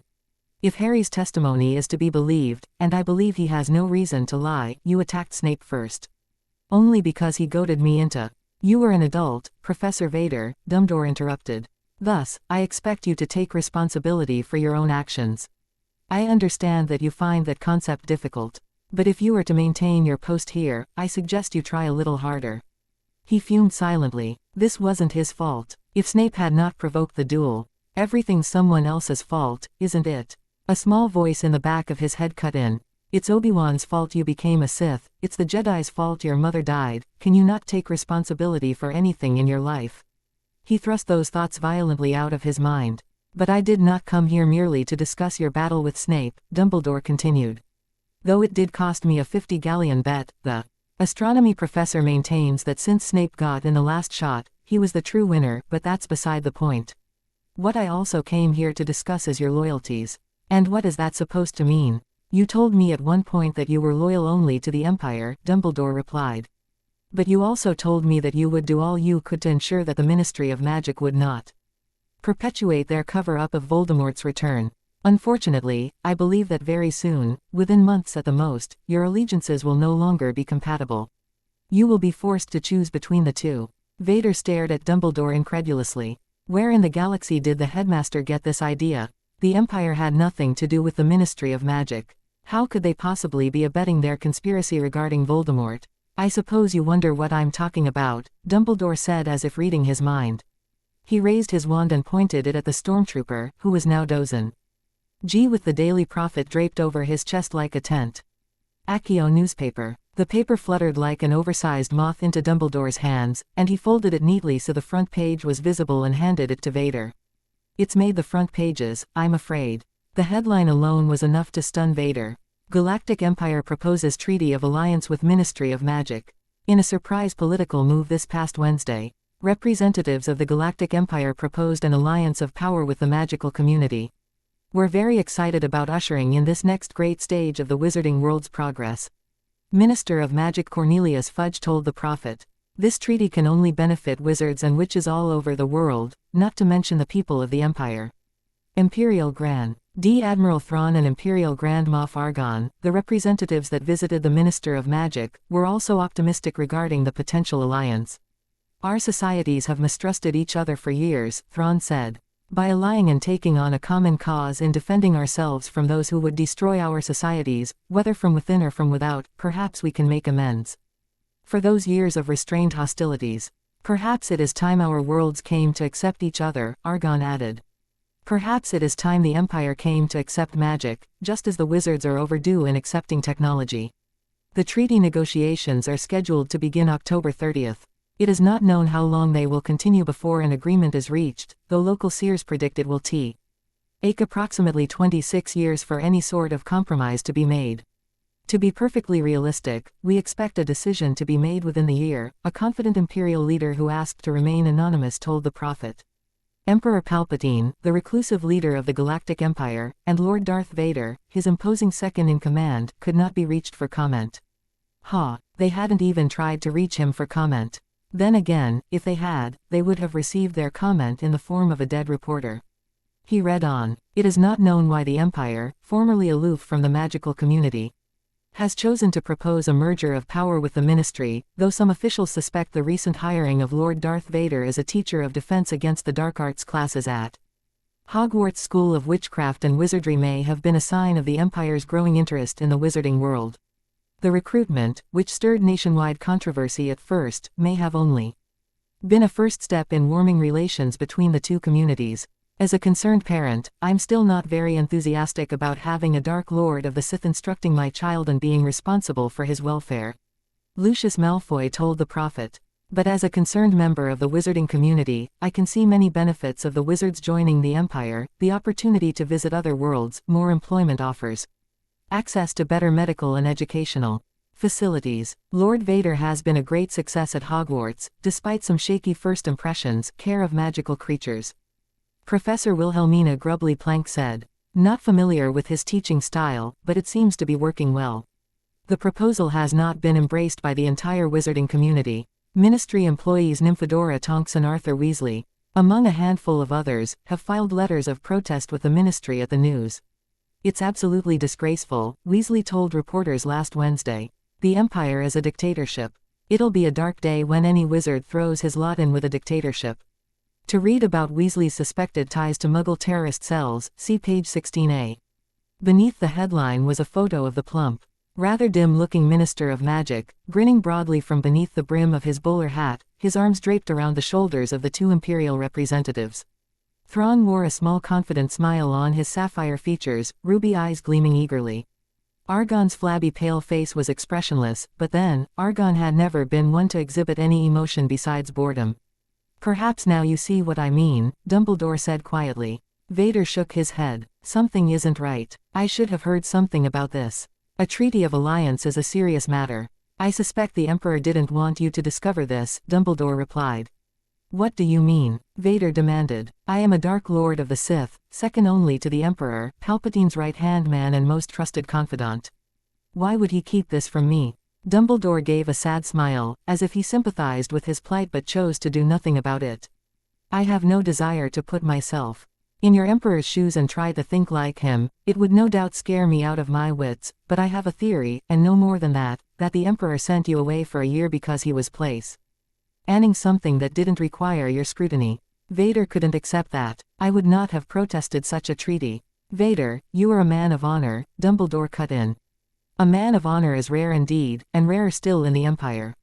Could it be that your Emperor does not share this sense of honor, and that he wanted you out of the way so your sense of honor would not interfere with his plan? Grabbing the Prophet in both hands, Vader tore the paper in half. Enough with your conspiracy theories, Dumbledore. I am a man, loyal to the Empire, and that is not bound to change anytime soon, treaty or no.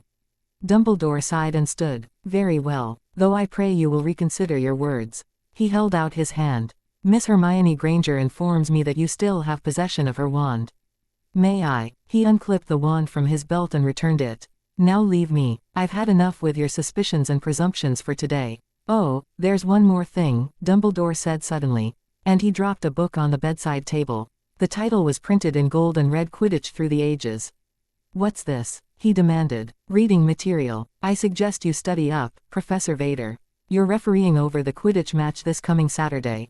Ready, Ron? Asked Harry, pulling on his Quidditch gloves. No, Ron replied. His face was as pale as this morning's porridge, with his freckles standing out against his skin like currants. Get ready, then, Angelina informed him crisply. Now listen up, Gryffindors, we'll have to play fast and hard to beat Slytherin today. Profe. Sir Vader's refereeing, that's one advantage we have, since he dislikes Slytherin.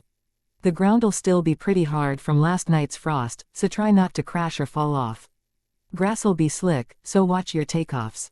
Oh, and Slytherin just replaced their beaters, so Fred, George, keep a sharp eye out to figure out their tactics. It's Crabbe and Goyle, Fred replied with a huge smile. We know their style, take a swing. Miss the bludger, and fall off the broom. Won't hurt them too badly if they only land on their heads, George added. Glad you're taking this seriously, Angelina replied, rolling her eyes. And Ron, please don't fly away from the quaffle. It won't bite you, I swear.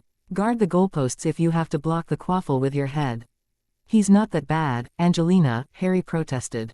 Gryffindor, barked Vader, striding toward them, a Nimbus 2001 in one hand. Are you ready yet? Ready, replied Angelina. Then get out on the pitch. He ordered. Bossy, isn't he? Muttered Alicia Spinnet. He's a military leader, he's used to people jumping at his orders, Harry replied. Doesn't seem very happy about being referee, noted Ron. Ah, he'll have a good time, Fred assured him.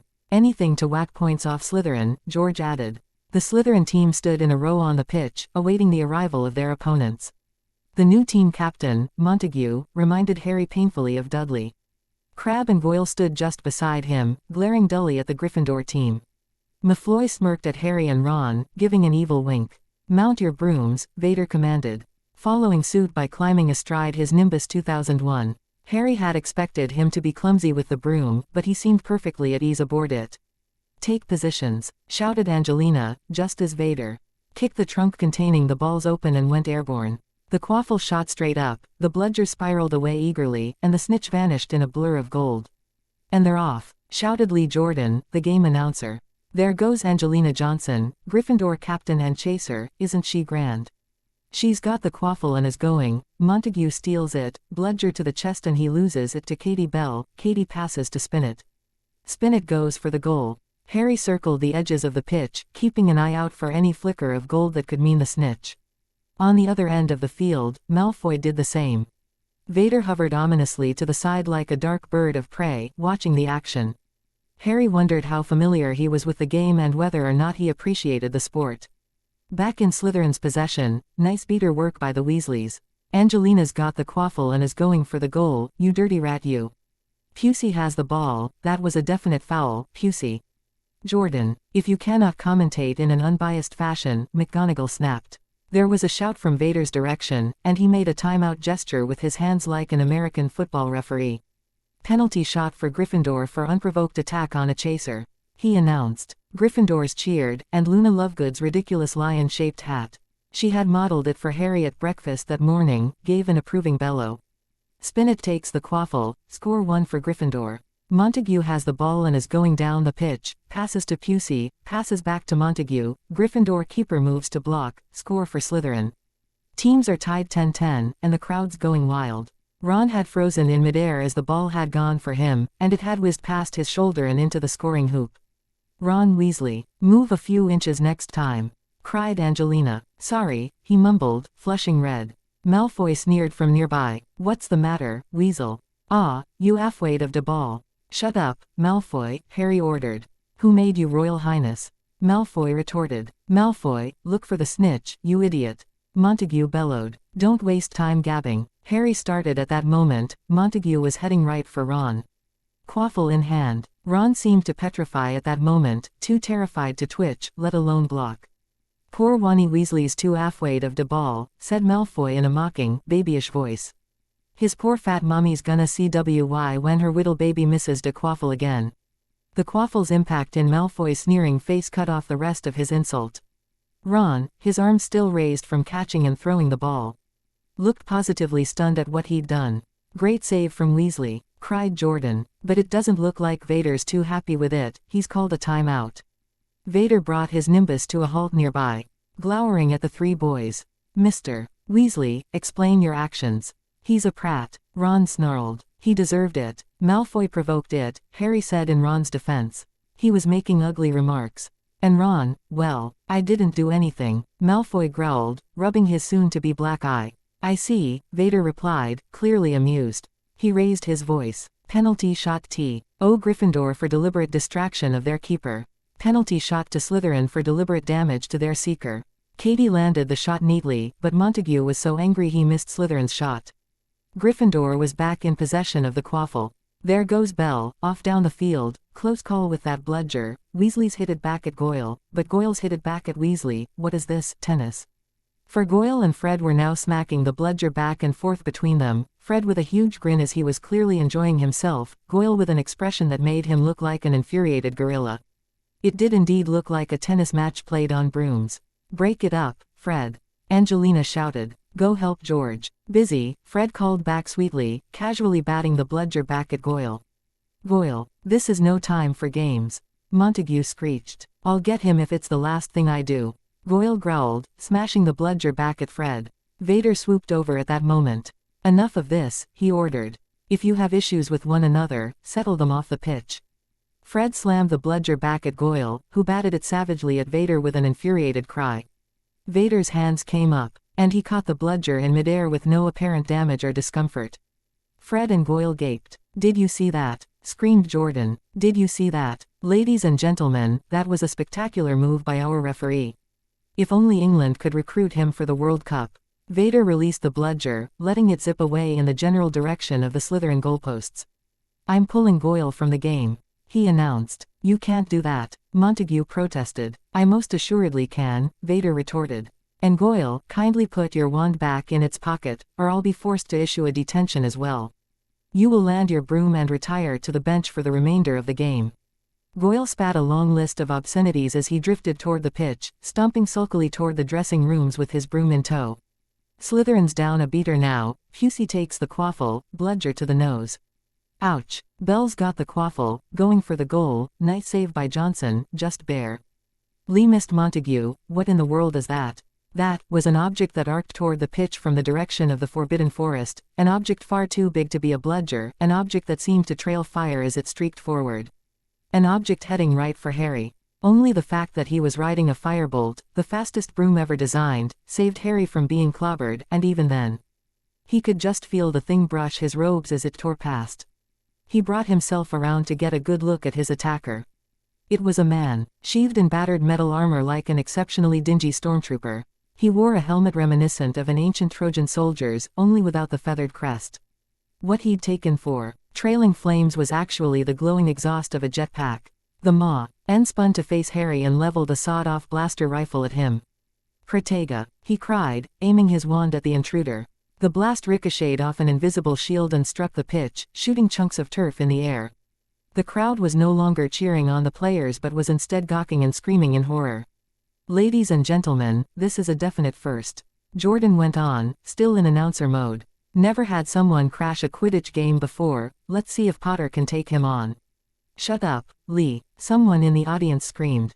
The man continued to fire at Harry, who had to renew the shield charm with every blast he took. Protega, Protega, Protega. He wasn't sure how long his voice could stand up. A blur of black streaked toward the duelists, and Harry's attacker found himself staring blankly at the inoperable, smoking stump of his weapon. Vader made a tight turn and streaked forward again, saber at the ready. Harry, head for cover. Vader ordered. I'll handle Boba Fett. Who's Boba Fett? Harry demanded. No time for that. Go. The rest of the Quidditch players buzzed madly about the field, not sure whether to come to Harry's defense, flee, or keep playing the game. Only Fred and George seemed to have taken a definite course of action. They were hurting a bludger in the direction of Boba Fett, and with a furious combined blow they sent it streaking toward the attacker. But the man was too quick for them. He rolled in midair, the bludger missed him by inches. There was an awful thwack, and metallic fragments filled the air. Professor. Harry forgot all about protecting himself. Vader was gripping his right arm, which had gone limp and was bent horribly out of shape. From rents in his leather armor wires and jagged metal protruded, as if that arm had belonged to a robot. The Nimbus 2001 rocked unsteadily and spiraled toward the ground, Vader struggling to control the broom one-handed. Something flitted past Harry at that moment, and he unconsciously grabbed at it. The snitch. The ball must have gotten disoriented in the chaos. He stuffed it into his robes to deal with at a later time. Right now the game was the last thing on everyone's mind. Harry, look out, screamed Ron. A finger-thin cord, seemingly made of metal, wrapped around Harry from shoulders to waist, pinning his arms to his sides. Fett blasted away, evidently hoping to yank Harry from his broom. He gripped the firebolt tightly with his legs and tried to steer it in the opposite direction, but he only ended up in a bizarre tug-of-war match with Fett as each struggled to drag the other away. Other teachers were mounting brooms now, and the Quidditch pitch was now swarming with wizards and witches. McGonagall aimed a wand at the taut cord and fired a blast of purple light that severed the cord. Fett went spinning in one direction, Harry shot in the other direction. He shrugged off the cord and delved into his pocket for his wand. It was gone. Looking for something, taunted Malfoy. Terror and rage both roiled within Harry as the Slytherin Seeker proudly displayed Harry's wand. He must have dropped it when Fett tied him up. "Give that back," Harry shouted. "He'll kill me. The mighty Potter can't take on a common muggle," sneered Malfoy. Teachers were forming a protective ring around the Quidditch players now, wands at the ready. Vader soared upward to join them, steering one-handed, his other arm dangling limply to one side. Fett circled the wizards warily, like a prowling tiger. "Give my wand back, Malfoy," Harry demanded. "What's the matter, Potter? Scared of a flying muggle? This isn't a joke, Malfoy." "Watch out," screamed Montague. Snape's broom careened madly to the pitch. The potions professor crashed into the frosty grass and lay there motionless. Before the other teachers could move in to close the gap, Fett charged through, intent on Harry. Malfoy, realizing he was in the line of fire, dove for the pitch. One does not require a charm, hex, jinx, curse, or even a wand to use magic, Harry recalled. The Jedi and Sith are able to draw on the Force without the aid of a wand. But he was no Jedi or Sith. How could he fend off Fett without his wand? He lurched out of the way, but Fett grabbed his robes. He jerked free with a loud rip, leaving a good chunk of his robes in the man's hands. Sprout and Flitwick attempted a joint attack, but Fett kicked Sprout's broom awry, sending it spiraling toward the stands, while Flitwick's broom streaked away with a flaming brush end. "Stay calm," Harry told himself. "Think of a way out of this." A great wave of peace washed over him at that moment. The chaos of the pitch, screaming students, careening brooms, the bludgers, still rocketing about and attacking people indiscriminately, faded out of his perception. His only focus was Fett. Unconsciously he reached out toward him, into his mind. "Stop," he ordered. "Stop where you are." Fett halted in midair, shaking his head as if puzzled. Vader attacked at that moment. He leapt from his broom and tackled Fett in midair. Both men fell in a tangle to the ground. Now it was Harry's turn to shake his head. What had he just done? The only thing he could figure was that he'd just put the Imperius curse on Fett. But how could he have done that without his wand? Everyone was landing now, both players and teachers. The Gryffindor Team W, as pumping spells into the fallen Fett with great enthusiasm, and only Dumbledore's intervention stopped their attacks. "That's enough," he ordered. "He's no more danger now." Vader staggered to his feet, clamping his left hand over his right shoulder, as if his arm would fall off if he wasn't holding it in place. Dumbledore whispered something Harry couldn't catch, and Vader murmured a reply. "That was so scary," Ron murmured. "You all right, Harry?" asked Angelina. "I think so," he replied. "Who put the jelly legs curse on him?" asked George, pointing at Fett. "That would be me," Katie Bell replied. Fred mused, regarding the fallen man with a smile. "I used the giggle charm, doesn't look like the two are supposed to mix, looks like he's gone slightly mad."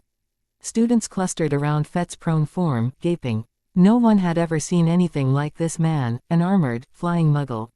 This was certainly something they'd all be writing home about. "Everyone back away," Dumbledore ordered.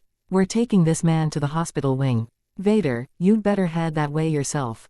Vader gave an obedient nod and walked away, still clutching his damaged arm. McGonagall strode by, Snape lying on a floating stretcher and trailing after her. The students stared after their least favorite professor with a sort of guilty pleasure. Few of them liked him, but at the same time they felt guilty wishing harm upon him. "Professor Snape has been hit with a drugged dart," Dumbledore told everyone. "He'll awaken soon with no ill effects." "Pity," grumbled Fred. Ha, Dad, can I fly the ship this time?" murmured Fett in a dreamy sort of voice, chuckling uncontrollably all the while. "Come with me, sir," Dumbledore told him gently, hauling him up by one arm. The man's legs refused to hold him up and folded up like rubber beneath him. Madam Hooch grabbed his other arm and helped the headmaster drag him away. "Yes, I'll take more gravy, Fett mumbled, head lolling to one side. Hey, watch out, TIE fighters off starboard side." "I guess a rematch is in order," said Angelina, watching the three men depart to the hospital wing. Don't think so, Harry replied, pulling the snitch out of his robes. And Gryffindors won, Lee shouted, 170-10. But the victory was the farthest thing from Harry's mind at the moment. Who exactly was that man? Why was he after him? Was he a Death Eater or otherwise working for Voldemort? He decided to go visit Vader in the hospital wing that night. He'd recognize the man. Perhaps he could explain just who this man was and why he was here. Double Trouble. Chapter 7 Double Trouble. The Weasley twins were quite put out that Harry wasn't planning on attending the party they were holding. Gryffindor Tower's common room in his honor.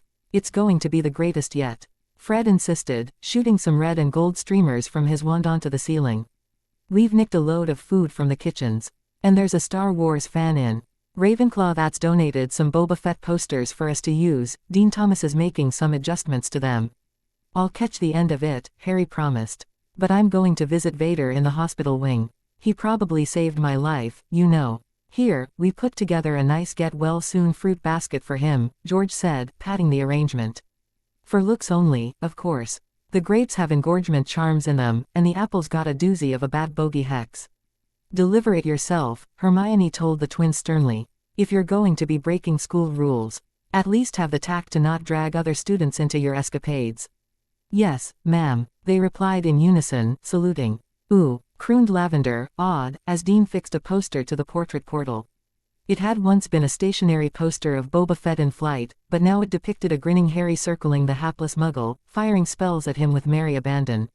It was an amusing, if inaccurate, portrait.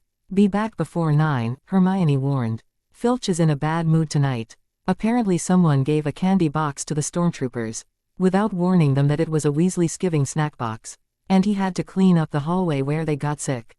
Fred and George glanced up at the ceiling and whistled innocently. Save some treacle tarts for me, Harry requested, turning to leave. The Harry on the portal poster had just transformed Fett into a tatty-looking crow. Once out of sight of Gryffindor's fat lady, Harry pulled his invisibility cloak out of his robes and covered himself. He did intend to visit Vader tonight, but he hoped to do it without anyone else seeing him. If Pomfrey or Dumbledore caught him asking questions about Fett, he didn't think they'd be very amused. In the hallway just outside the hospital wing he spotted a Stormtrooper leaning against the wall, panting with exhaustion. Harry wondered what was wrong with him until the man pushed himself to his feet and sort of bunny-hopped forward, his legs stuck tightly together. Apparently someone had placed a leg-locking curse on him. Edging closer, Harry lightly tapped the back of one armored shin and whispered the counter-curse. The Stormtrooper, who had been tensing for another leap forward, sprang and landed on his face. He stared a moment at his legs as if expecting them to vanish or detach from his hips. Then got to his feet and walked back toward Vader's office, muttering all the while. Someone had left the hospital wing's door open, and Harry ducked through just as Madame Pomfrey rushed over to close it. There now, we're quite private here, he heard Dumbledore say calmly. We can talk a bit more freely, Minister. Harry started. What was Fudge doing here? Professor Vader, Cornelius Fudge, and Headmaster Dumbledore stood near the medicine cabinet, evidently deep in discussion. Fudge had an odd gloating expression on his face. Dumbledore looked grave, and Vader, Harry couldn't read his expression. Of course, but he seemed to exude anger and indignation. The sleeve of his armor was still gashed open, but at least his arm seemed to be properly mended. What the stang is a Dementor? Vader demanded. And why does the minister want one brought into Hogwarts? They're guards of the wizard's prison, Fudge explained. Just want one on hand while we question this Hunter, no telling what the man may have up his sleeve, Muggle or no. A Dementor is a creature that thrives on emotion, Dumbledore added coldly. They feed off of the excitement and happiness that living things project. And they in turn cause all creatures in their vicinity to feel only fear and despair.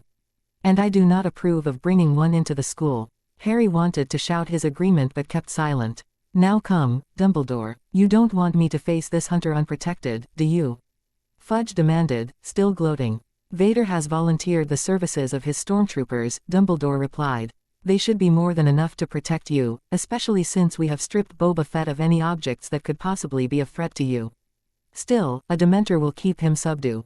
Enough to make him willing to talk, Fudge pressed. The Empire will interrogate him, Vader interjected. And our methods will be enough, I assure you. Oh, the Ministry will handle this, Fudge grinned. After all, he attempted an attack on wizards, not on Imperials. This plainly falls under our jurisdiction. He is a citizen of the Galactic Empire, Vader retorted. He is our responsibility. Fudge's grin widened. Now I see exactly where Mr. Thrawn was coming from. Here we are, fighting over who has the right to question an Imperial criminal captured on wizard ground, wasting valuable time. Won't it be a happy day when our governments have merged and we can solve these matters jointly? A happy day for the Empire, I dare say, Dumbledore replied. But a dark day for wizards.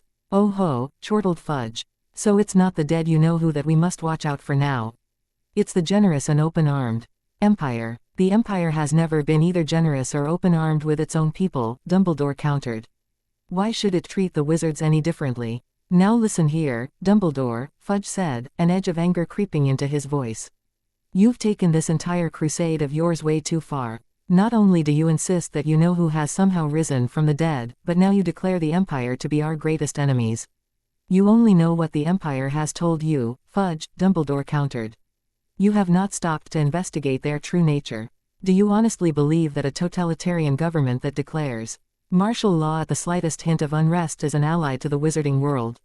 Oh come now, they're nothing like that. Fudge protested. Tell him, Lord Vader. You're an Imperial, let him know just what the Empire's like. Yes, Vader, Dumbledore replied, leveling an even gaze upon the professor. Let us know. Vader looked from Fudge to Dumbledore, bewildered at being put on the spot. He seemed torn between the two sides of the issue, evidently wanting to defend the Empire but not having any evidence to contradict Dumbledore's accusation. The intensity of the moment was shattered by an enormous man flinging the hospital wing door open and tromping in, nearly stumbling over Harry's crouched body in the process. Harry's heart leapt. Hagrid was back, looking rather worse for the wear, but his presence cheered Harry immensely. Hello, Headmaster, Hagrid boomed, grinning cheerily through the bruises on his face. Good tear CY, gain. His gaze rested on Vader, and his voice trailed off. Who the ruddy L are you? I was about to ask you the same. Vader replied, looking Hagrid up and down critically, mostly up. Harry got the impression that Vader was entirely unused to having to crane his neck to look at anyone. Then again, Harry doubted Vader had ever met a half-giant. Vader, this is Rubeus Hagrid, our groundskeeper and professor of care of magical creatures, Dumbledore introduced. Hagrid, this is Professor Darth Vader, our defense against the dark arts teacher. Right dodgy-lookin' fellow. Why, got there, Dumbledore, Hagrid muttered, but he reached forward and took Vader's hand anyhow, giving him a hawn. Shake that nearly snapped his arm out of its socket again. Welcome to Hogwarts, Professor. Hoper lickin' our school. Galloping gargoyles, exclaimed Fudge. I thought for sure you'd sack the brute. Don't tell me he's still employed here.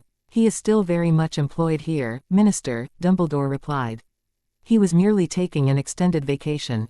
Doesn't look like much of a vacation, Fudge sniffed, taking in Hagrid's torn, filthy moleskin coat and his bruised features with a disgusted look. He spent his vacation at the Dragon Reserve in Romania, Dumbledore countered. Volunteer service, you see. Ah, well, that's quite fitting, considering his background, Fudge muttered.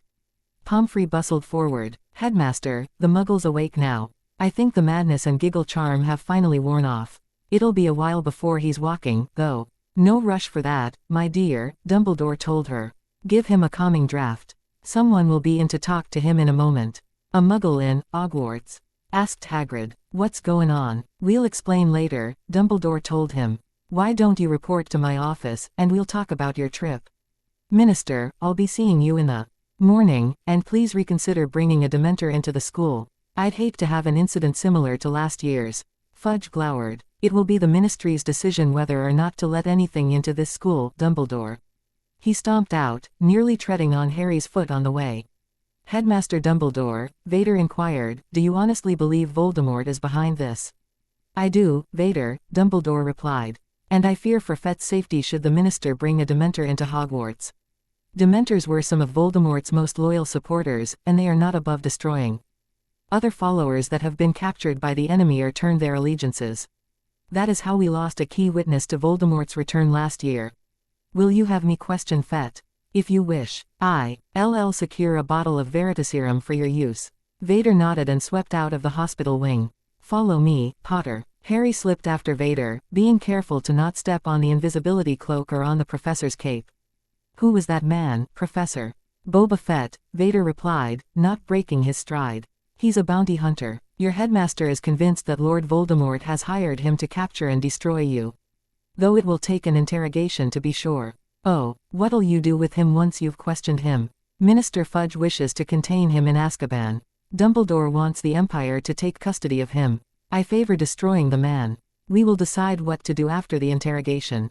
They reached Gryffindor Tower, but the fat lady had evidently gone to visit another painting. Harry had a seat and awaited her return. So what's the deal with the Ministry and the Empire joining forces? He asked. I take it you haven't been reading the Daily Prophet. Hermione does, but I quit at the start of term. I'm not going to keep reading a paper that trashes my name whenever it can. Earlier this week a merger of power was announced on the front page of the Prophet. Apparently the Empire wishes to reconcile its differences with the wizard's world and join forces with your world. I was never told any of this, however, which is rather puzzling. Why wouldn't you know? You're the Emperor's right-hand man, right? Yes, but your headmaster is convinced that the Emperor never informed me because he is attempting to sever ties. That doesn't make sense. I agree wholeheartedly. Who's there? Asked the fat lady, reappearing in the frame holding a tankard of butterbeer. Professor Vader. Go to bed, Potter. We'll speak more at a later date. Aloud he gave the password, Cat's Cradle. Very well. The painting shifted aside, and Harry slipped through. No, Vader replied. I've changed my mind. Suit yourself. The door shut. Harry slid the cloak off and tucked it into his robes. Oh, the Empire was allying with the Ministry of Magic. Was this a good thing or a bad thing? Maybe he'd talk to Hermione later and find out. Hey mate, you're back. Ron exclaimed, clapping him on the back. You missed it. Fred and George just showed off some of their new fireworks, they're great. But one of the Catherine wheels just went out on the grounds, Dean added. I don't think Dumbledore's going to be amused, is he? Oh crikey, George exclaimed. That reminds me, Fred, we've got detention to serve with the headmaster tonight. Again, Ron asked. Didn't you serve detention this morning? Harry spotted Hermione near the fire, and he moved over to sit next to her. She had her nose buried deep in, not the usual textbook or history tome, but a book titled The Star Wars Encyclopedia. What are you doing? Harry asked. I borrowed this from that fan in Ravenclaw, she replied. If I've got a Sith Lord as my dark arts professor, I want to know as much about him as possible. Good. We can look at it together. I need to know a few things too. Like what? He related everything he'd overheard between Vader, Dumbledore, and Fudge, including the arrival of Hagrid. Hermione looked positively furious when he mentioned the proposed alliance. There it is, she snapped. Proof the Ministry's desperate to shut Dumbledore up. What proof? Asked Ron, who'd been trying to read over Hermione's shoulder. Oh, don't you get it? The Galactic Empire is one of the worst dictatorship ever created. They hold absolute dominion over their people. Anyone who says anything the Emperor isn't like can legally be imprisoned or killed. She flipped the book open to a picture of some monstrous robots shaped like long-legged turtles that were laying waste to a city. And if it's an entire city that doesn't agree with the Empire? I get the point, Harry replied, feeling slightly sick. So if the Ministry can convince the Empire that Dumbledore's a danger, they can have an excuse to arrest him and instate their own headmaster. Blimey, breathed Ron. Think Vader's in on this? No, Harry replied. He's pretty surprised that the Emperor's agreeing to this without talking to him first. That's also very strange, Hermione replied. Vader is Emperor Palpatine's most loyal servant. I don't see why he wouldn't know anything. Why's he working for the Emperor anyhow? Demanded Ron. He's always been pretty good to us here at Hogwarts. He doesn't strike me as the type to work for a dictator. It's a very long story, Hermione told them, turning to a page showing a portrait of their dark arts professor. But I'm not going to read it to you, so read over my shoulders. Harry and Ron craned their necks to get a good look at the book. Vader strode into the hospital wing, passing 3 students afflicted with fevers, no doubt unsuspecting, guinea pigs, for the Weasley twins skiving snack boxes, before coming to stand at the foot of Fett's bed. The man had been pped of his armor and clothed in a white nightrobe, leaving his dark-featured, scarred face bare to the world for the first time in decades. The only sign that this was the feared hunter of legend was the Mandalorian tattoo over his exposed right collarbone. A leg-binding curse prevented him from getting out of bed, but all the same stormtroopers stood at either side of the bed and guarded the door of the hospital wing. Lord Vader, he grated. And here I thought the Emperor had killed you. My whereabouts are none of your concern, Fett, Vader replied. I have questions for you, and you will I'll answer them for me promptly or suffer the consequences. Fett laughed derisively. Unless you're prepared to pay well, my friend, you'll receive no information from me.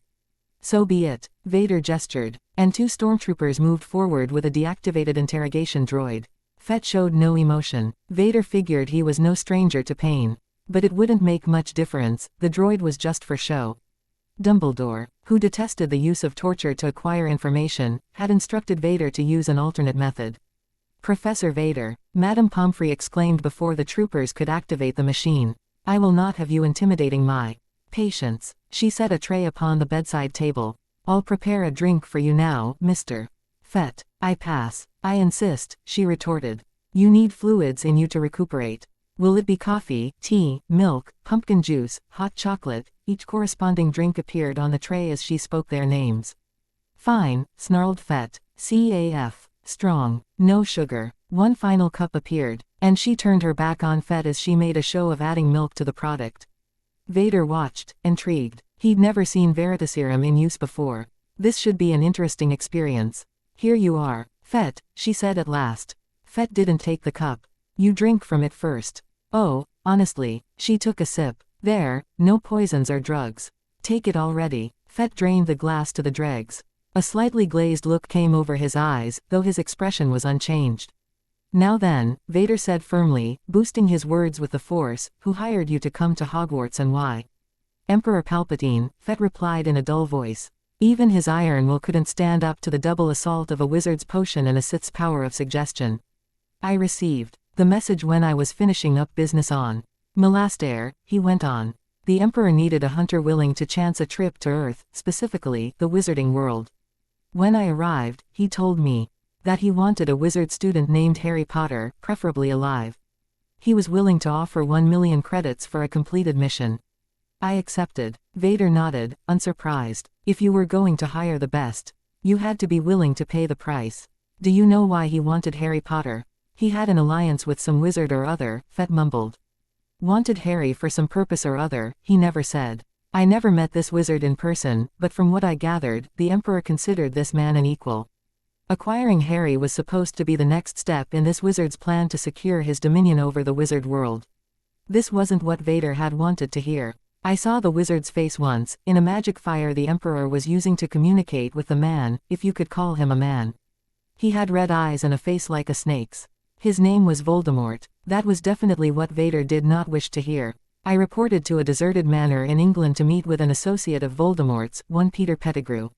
Code-named Wormtail. He gave me the location of Hogwarts as well as a potion to enable me to see the school. I hid for a few days in the Forbidden Forest while waiting for the Quidditch match. Fighting off centaurs and thestrals from time to time. When the game was going full force, I struck. Harry should have been easy to capture. I did not count on Lord Vader coming to his defense. Vader nodded sharply and gestured for his men to leave the room. Thank you for your services, Fett. Pomfrey, give him a sleeping potion. Yes, Professor. She hurried to the medicine cabinet. Vader left the hospital wing in a fog of bewilderment. The Emperor was in an alliance with both the Ministry of Magic and Lord Voldemort. This couldn't be correct. Vader should have add some notification of any partnership with the wizard's world. But for there to be not one, but 2 such alliances without his knowledge, and with groups that were mortal foes, to boot, was unthinkable. Was the Emperor seeking to play both sides of the issue? Did he hope to pit the Ministry against Voldemort?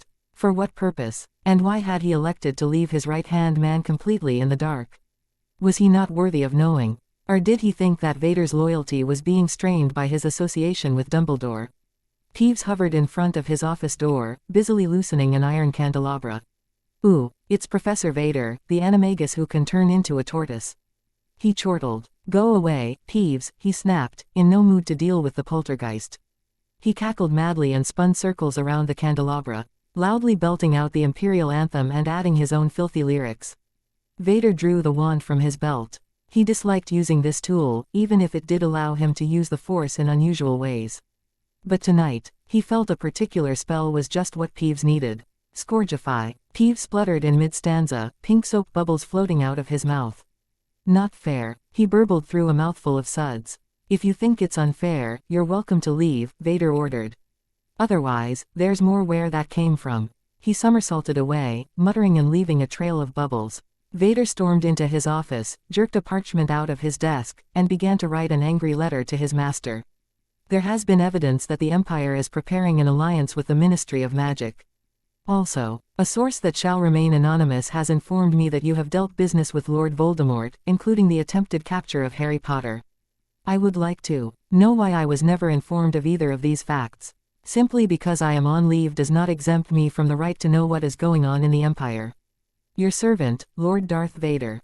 He rolled the letter into a scroll and pushed away from his desk so abruptly he spilled ink all over the desktop.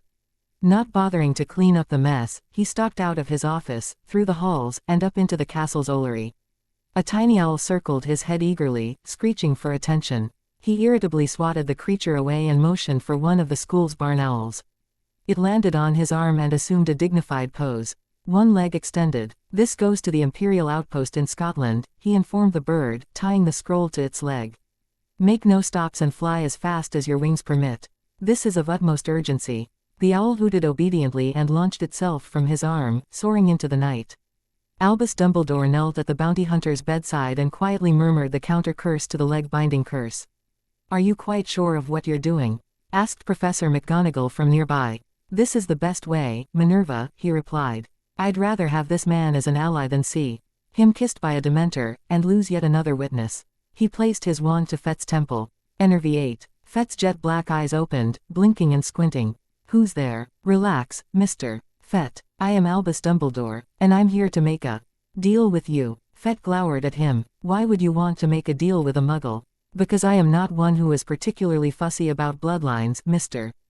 Fett, Dumbledore replied. Many wizards dislike half-blooded wizards or muggles in general, but such bigotry is ridiculous, in my opinion. He extended a hand. Will you take an assignment from a wizard? I'm in the middle of an assignment now, Fett growled. I don't quit any assignment. Yes, Professor Vader made it clear to me that you had taken a mission from the Emperor and Lord Voldemort.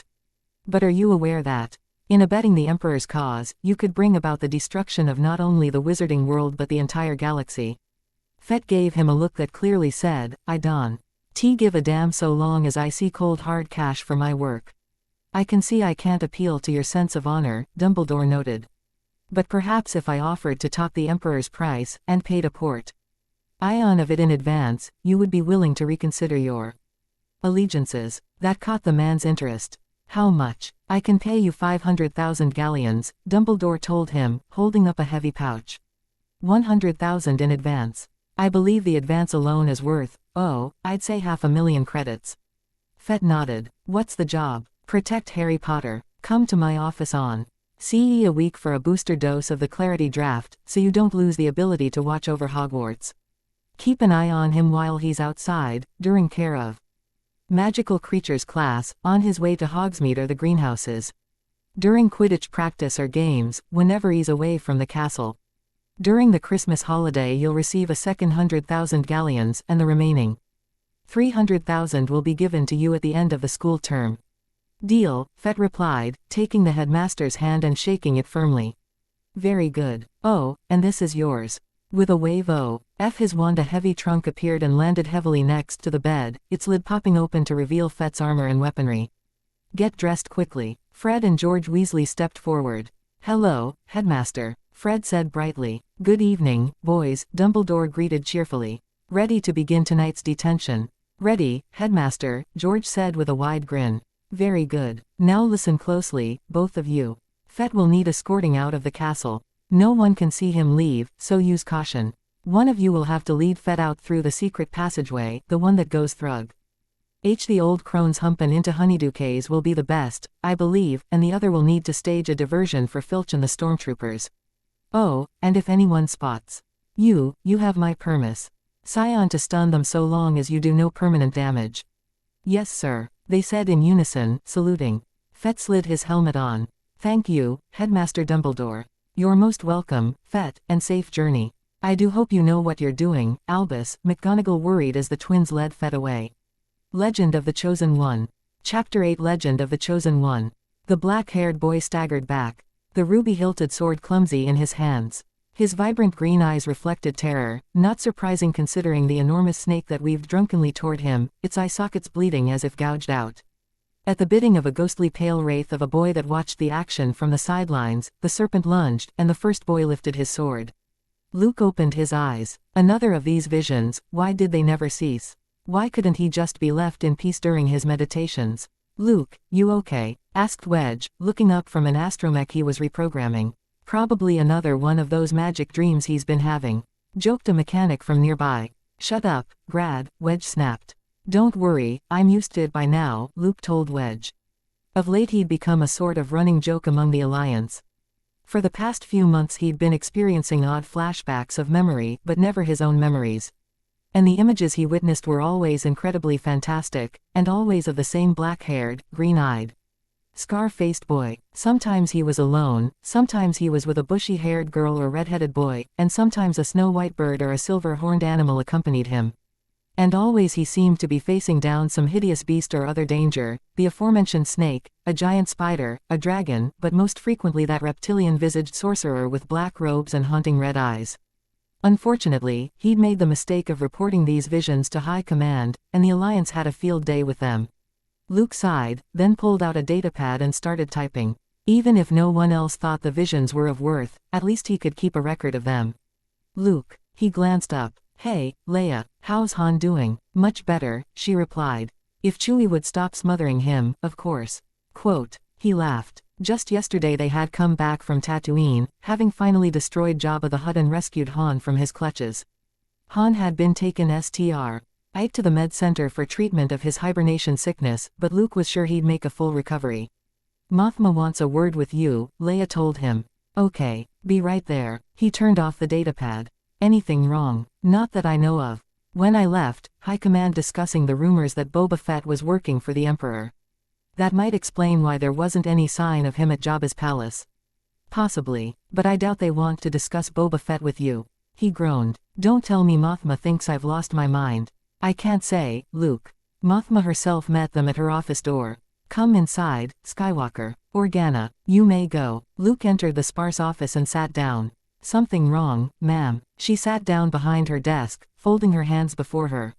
"You told us some time ago that you had been having visions, possibly sparked by the Force." He knew it. "Yes, I did." She nodded. "Have these continued since then?" He hesitated. If he confessed that the visions had indeed continued, would she deem him unstable and pull him from active duty? But he didn't want to give Mothma any indication that he was untrustworthy, especially considering. "Yes. In fact, one just came to me before you sent for me." "Really?" One eyebrow lifted inquiringly. "And what exactly do these visions deal with?" "What the stang," he thought resignedly. "I've told her this much, might as well tell her the rest." "I've kept a record of them," he told her, handing her the datapad. "They all depict a boy, possibly an Earth wizard." She leaned forward a bit. "What does he look like?" He's about 15 years old. Messy black hair, green eyes, old-fashioned corrective lenses, robes. And a scar in the shape of a lightning bolt down his forehead." Mothma asked. Luke felt his mouth drop open. "How did you know?" She activated a holoprojector. On her desk materialized an image of the boy that had haunted his thoughts for the past 4 months. "What the stang?" he gaped. "The boy you have been seeing is known as Harry Potter," she explained. "He's a celebrity of sorts in the wizarding world. He attends the Hogwarts School of Witchcraft and Wizardry, whose headmaster, Albus Dumbledore, has recently contacted the Alliance and wishes for a select group of wizards to join us." "His entire school?" "No, an underground organization known as the Order of the Phoenix." He further states that the Ministry of Magic is seeking an alliance of power with the Empire, and that he has evidence that Emperor Palpatine is working hand in hand with Lord Voldemort, one of the most powerful and evil wizards on Earth. Though for what purpose he does not know. Since when has the Empire cared about Earth? Since 4 months ago, when Dumbledore hired Darth Vader to work at Hogwarts as a defense against the dark arts professor. He hired Vader to work in his school. Apparently the Emperor has temporarily dismissed Vader from his service, and he elected to apply for work at the school. From what I understand, Dumbledore wouldn't have hired him if he hadn't been the only applicant for the job. He shook his head, stunned. What a tangled web had been woven. Darth Vader, who was quite possibly his father, working at Hogwarts, and Dumbledore, head of Hogwarts, seeking to join the Alliance while the rest of wizard kind cast their lot in with the Empire, and the Emperor himself working with an infamous dark wizard. Dumbledore fears for the safety of this Potter boy, Mothma explained. For reasons he cannot divulge, Potter's services are invaluable for overthrowing Voldemort, and if the magical government succeeds in merging with the Empire, his life will be in untold danger. She deactivated the Hollow. You have been having visions of Potter, Skywalker. Thus, they decided to assign you the task of meeting with Dumbledore at the All Hallows Eve festivities at Hogwarts to discuss Potter's safety at the school. If Vader's at the school, Dumbledore has assured me that he can keep a firm watch over Vader's actions, Mothma replied. I have his assurances that you will be in no danger. He relaxed a touch. Then I'll do it. Thank you. Dumbledore will be expecting you a week from today. You were dismissed. Harry awakened to the sound of voices in the hallway just outside the Gryffindor common room, angry voices, and one sounded suspiciously like Cornelius Fudge. He, Ron, and Hermione had fallen asleep in front of the fire, the Star Wars book still open on Hermione's lap. His face lay across a picture of a TIE fighter, his cheek sticking to the paper. And he peeled it away before standing and carefully opening the portal a crack. I know you had something to do with this, Dumbledore. Tell us, where is the Muggle? I've told you before, he heard Dumbledore say lightly. I left Mr. Fett in the very capable hands of Madame Pomfrey. She gave him a calming draught and went to tend to a stormtrooper who developed an unusual blue rash on his nether regions. When she came back, he was gone. The Muggle had a leg-locking curse on him. Fudge screamed. Do you mean to tell me that a man without a breath of magic in him threw off AC? Urson made it out of this castle without anyone seeing him. Oh, that's always possible, Dumbledore replied. There are too many secret passages in Hogwarts to count, you know. And as even I don't pretend to know everything there is to know about the Muggles of the Empire, it's very possible they harbor some measure of immunity against our spells. Some unintelligible little growls and squeaks issued from Fudge's mouth before he spoke again. I'll find where you've hidden the Muggle, Dumbledore, if I have to bring in Azkaban guards to search Hogwarts from dungeons to towers. After being attacked by wizard students, I doubt Fett will have any desire to remain in this castle, Fudge, Dumbledore replied calmly, the threat of Dementors not fazing him in the least. You'll only be wasting your time and needlessly endangering my students. He didn't catch the rest of their conversation, as they'd already walked out of earshot. Carefully he slipped out into the hallway, wincing as his bare feet touched the icy stone floor. Fett was loose, and Fudge wanted to search the school for him. Just what had gone on last night. Potter, ow, he yelped, whirling, wand at the ready. Oh, Professor Vader, you scared me. Vader nodded understandingly. With Boba Fett at large, you'd naturally be on edge. Harry gazed at Vader a long time, conflicting emotions warring within him. Last he and his friends had read a great deal about Vader. How he had once been a Jedi, how he had fallen to the dark side and become a Sith, and how his children were set on fighting a war against him, not knowing he was their father. He felt angry that Vader could be so stupid as to help the wicked Emperor further his plans to dominate the galaxy, yet he also pitied the man and wished he could do something to help him. Professor, can we talk? Certainly. Follow me to my office. The office of the Defense Against the Dark Arts teacher always changed radically to suit its occupant's whimsy. When Lockhart had taken the post, the interior had been plastered with photographs, posters, and paintings of himself, all beaming and posing and flashing two perfect smiles at anyone who entered. With Lupin, the office more often than not contained some caged creature, such as a kappa or a boggart, to be used in an object lesson next class period. Moody, or at least his imposter, had decorated the place with dark detectors to keep up the appearance of a paranoid ex-Auror. Vader, it seemed, had taken the minimalist route, apart from his desk, a single wooden chair, and some sort of miniature computer. There were no furnishings or other paraphernalia of any kind. What did you wish to discuss? Vader inquired, taking a seat behind his desk. I was wondering, did you find out who sent Fett to Hogwarts? He asked, sitting in the chair. I had the opportunity to question Fett before his escape, Vader replied. He claims that both the Emperor and Lord Voldemort hired him. Harry's stomach lurched. Both of them. They're working together. So says Fett, Vader replied. I have contacted the Emperor regarding the report's accuracy, and I expect a reply soon. I had no knowledge of any such alliance, let me assure you.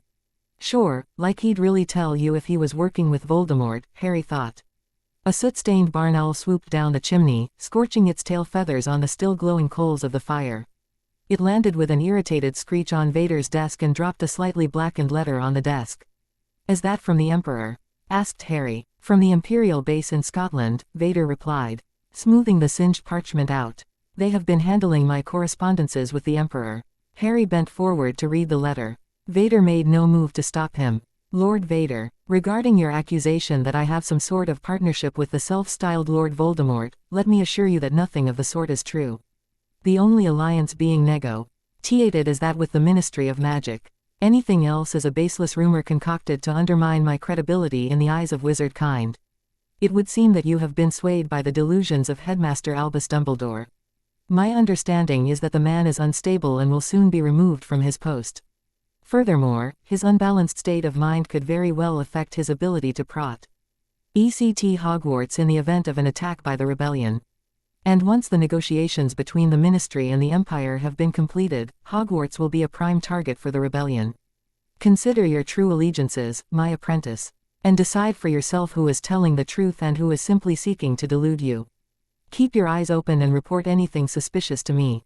Emperor Palpatine. I don't believe him, Harry stated bluntly. It's always difficult to ascertain how much of what the Emperor says is truth, Vader replied, folding the parchment carefully to avoid crumbling its burnt edges. But that will be for me to decide, Potter. If you are finished asking questions, you may go. But I'm not finished asking questions, Harry replied. Why are you serving him anyway? Isn't he evil? From what I hear, he's worse than Voldemort, and that's saying something. So why do you bash Voldemort but insist on doing what the Emperor says? Potter, you're rambling again, Vader began. And he hasn't done you any favors, has he? He made you destroy the Jedi Order, he's forcing you to either corrupt or kill your son, he's ordering you around like some lapdog or servant. Vader's hand gripped his arm painfully. How do you know all this? He hissed. Harry winced, and not just because his arm felt like it was caught in a vice. He'd just said too much. Hermione had made it clear to him that the Empire had no clue that the Muggle world even knew of their existence, much less almost the complete life story of Darth Vader and his progeny. Everyone knows, leastways all the GG less do and those who pay attention. Ow. Lego my arm. This isn't possible, Vader snarled. We've had no contact of any sort with Muggles. Seer, Harry replied, face screwed up in pain as Vader's angry grip tightened on his arm. Seer named Lucas, made some movies about you. Vader released his arm, staring at Harry as if shocked. Lucas, told the Muggle world. He stood and strode over to the office's only window, staring out across the grounds, hands clasped behind his back. Harry rubbed his arm and scooted his chair away from the professor, having no desire to set him off again. Go back to Gryffindor Tower, Potter. Vader said at last. Do not mention what you have learned to anyone. Do you understand me? Professor, why do you serve the Emperor? He demanded. I have to know. You have a place here. You don't have to go back to him once your year at Hogwarts is up. You don't know the power of the dark side, Potter, Vader replied so quietly Harry could barely hear him. I must obey my master. Harry waited a little longer, but Vader said nothing else. He stepped outside and walked back to the tower, thinking about what Vader had said. The story had been in the Jedi archives for so long that no one could decide for sure if it was fact or fiction. In fact, the only reason it had remained in the records at all was because it concerned the wizarding world as well as the Jedi Order. Some Jedi had dismissed it entirely, while others had taken the other extreme and studied it at great length. At any rate, the story had lived on, even when the Jedi archives were looted and erased by the Empire. Vader didn't move from the window for a long time. Potter's mention of Lucas only served to breathe new life into the once-dead tale. He'd been trying for years to forget the story that had been repeated endlessly in his presence. Now, however, it would bear rediscovery. The Chosen One, he thought bitterly. They all honestly believed I was the Chosen One. Because some fool wizard named Lucas had the rotten luck to give prophecy in the presence of the Jedi Council concerning one who would bring balance to the Force, I was hailed as a demigod and expected to be the perfect Jedi. To never sway from the codes and to be the model Padawan for my wretched ill-lucked master. If it hadn't been for that blasted Lucas, it never would have come to this. But Potter had SP. Okaying about Lucas as if he were a contemporary character, not some figure of history. Vader presumed the man Potter referred to was a descendant who had inherited the clairvoyant gift. That would explain. In his intimate knowledge of Vader's life, he ground his teeth in fury. So this younger Lucas would follow in his many times great-grandfather's footsteps and proceed to ruin his life yet again. He trained to keep his anger toward Harry in check. He couldn't hate the boy. He'd only been regurgitating facts. And his remark about his service to the Emperor stung so badly only because it had been true. He was indeed little more than an indentured servant to the dictator, and he continued to attend to the man's whimsy only because he knew of no other possible course. You have a place here. Could he really continue serving Dumbledore? The man did seem given to bizarre theories, but he didn't seem to be the delusional man the Emperor claimed him to be. He returned to his desk and picked up the Emperor's message. A second, smaller scrap of parchment fell out of the envelope, and he picked it up and scanned it. A final note. Intelligence reports indicate a rebel representative is being sent to Hogwarts at the end of this month. Find a means of recording this conversation and send the details to me as soon as possible. Do not fail me again. Emperor Palpatine. The Honeydukes candy shop in the village of Hogsmeade was silent and darkened, its owners still snoring away in their apartment upstairs. Brightly polished marble counters and glass jars of sweets gleamed in the morning light that trickled in through the windows. Display cases sat empty, awaiting the morning shift, where they would be filled with sweetmeats and delicacies of every variety. Even though the shop had been scrubbed top to bottom last night, the aroma of buttery toffee and melted chocolate could still be detected. From the back room of the shop emerged Fred, George, and Boba Fett, brushing dust from their clothes. The secret passage had led them directly to this establishment's basement. Not bad, Fred asked with a grin. Crate of filibuster fireworks distracted the stormtroopers quite nicely. N.W.E. only had to hex Filch and 5 students to make it to the passage. That's got to be a record. Slong as no one figures out where Filch got his wings from, George replied. Then again, Madame Pomfrey never asks too many questions. This is where we part company, boys, Fett told them, striding out from behind the counter and going for the door. Though I want to thank you for your services. No problem. Have a chocolate frog before you go, Fred replied, plucking the candy from an open box and tossing it to Fett. Fred, really, you're not stealing, George said with mock horror. We don't steal from customers, brother of mine, Fred replied, pointing to a box with 3 golden W's gracing the side. Honeydukes paid well to carry Weasley's Wizard Wheezes canary creams and skiving snack boxes, remember? He opened the cash register with a flick of his wand and dropped a handful of sickles inside. Well, s'long as you're paying, George replied, and he tossed Fett a box of jelly slugs, a slab of toffee, and 3 bags of every flavor beans, then scooped up some fudge for Fred and himself. Cheers, my good fellow. May the force be with you, Fett told them, and he exited the shop as quietly as possible. Fred and George watched him go, each chewing thoughtfully on bricks of fudge. Nice fellow, Fred mused. Great fashion sense, George added. And good of you to warn him out the shape-changing properties of the toffee. I didn't. I thought you did. Ah, he'll figure it out soon enough on his own. Wonder if we'll ever see him again. Bet your bottom galleon we will, brother. Let's go before the owners wake up. Capital idea. Subscribe to watch Part 2 and 3.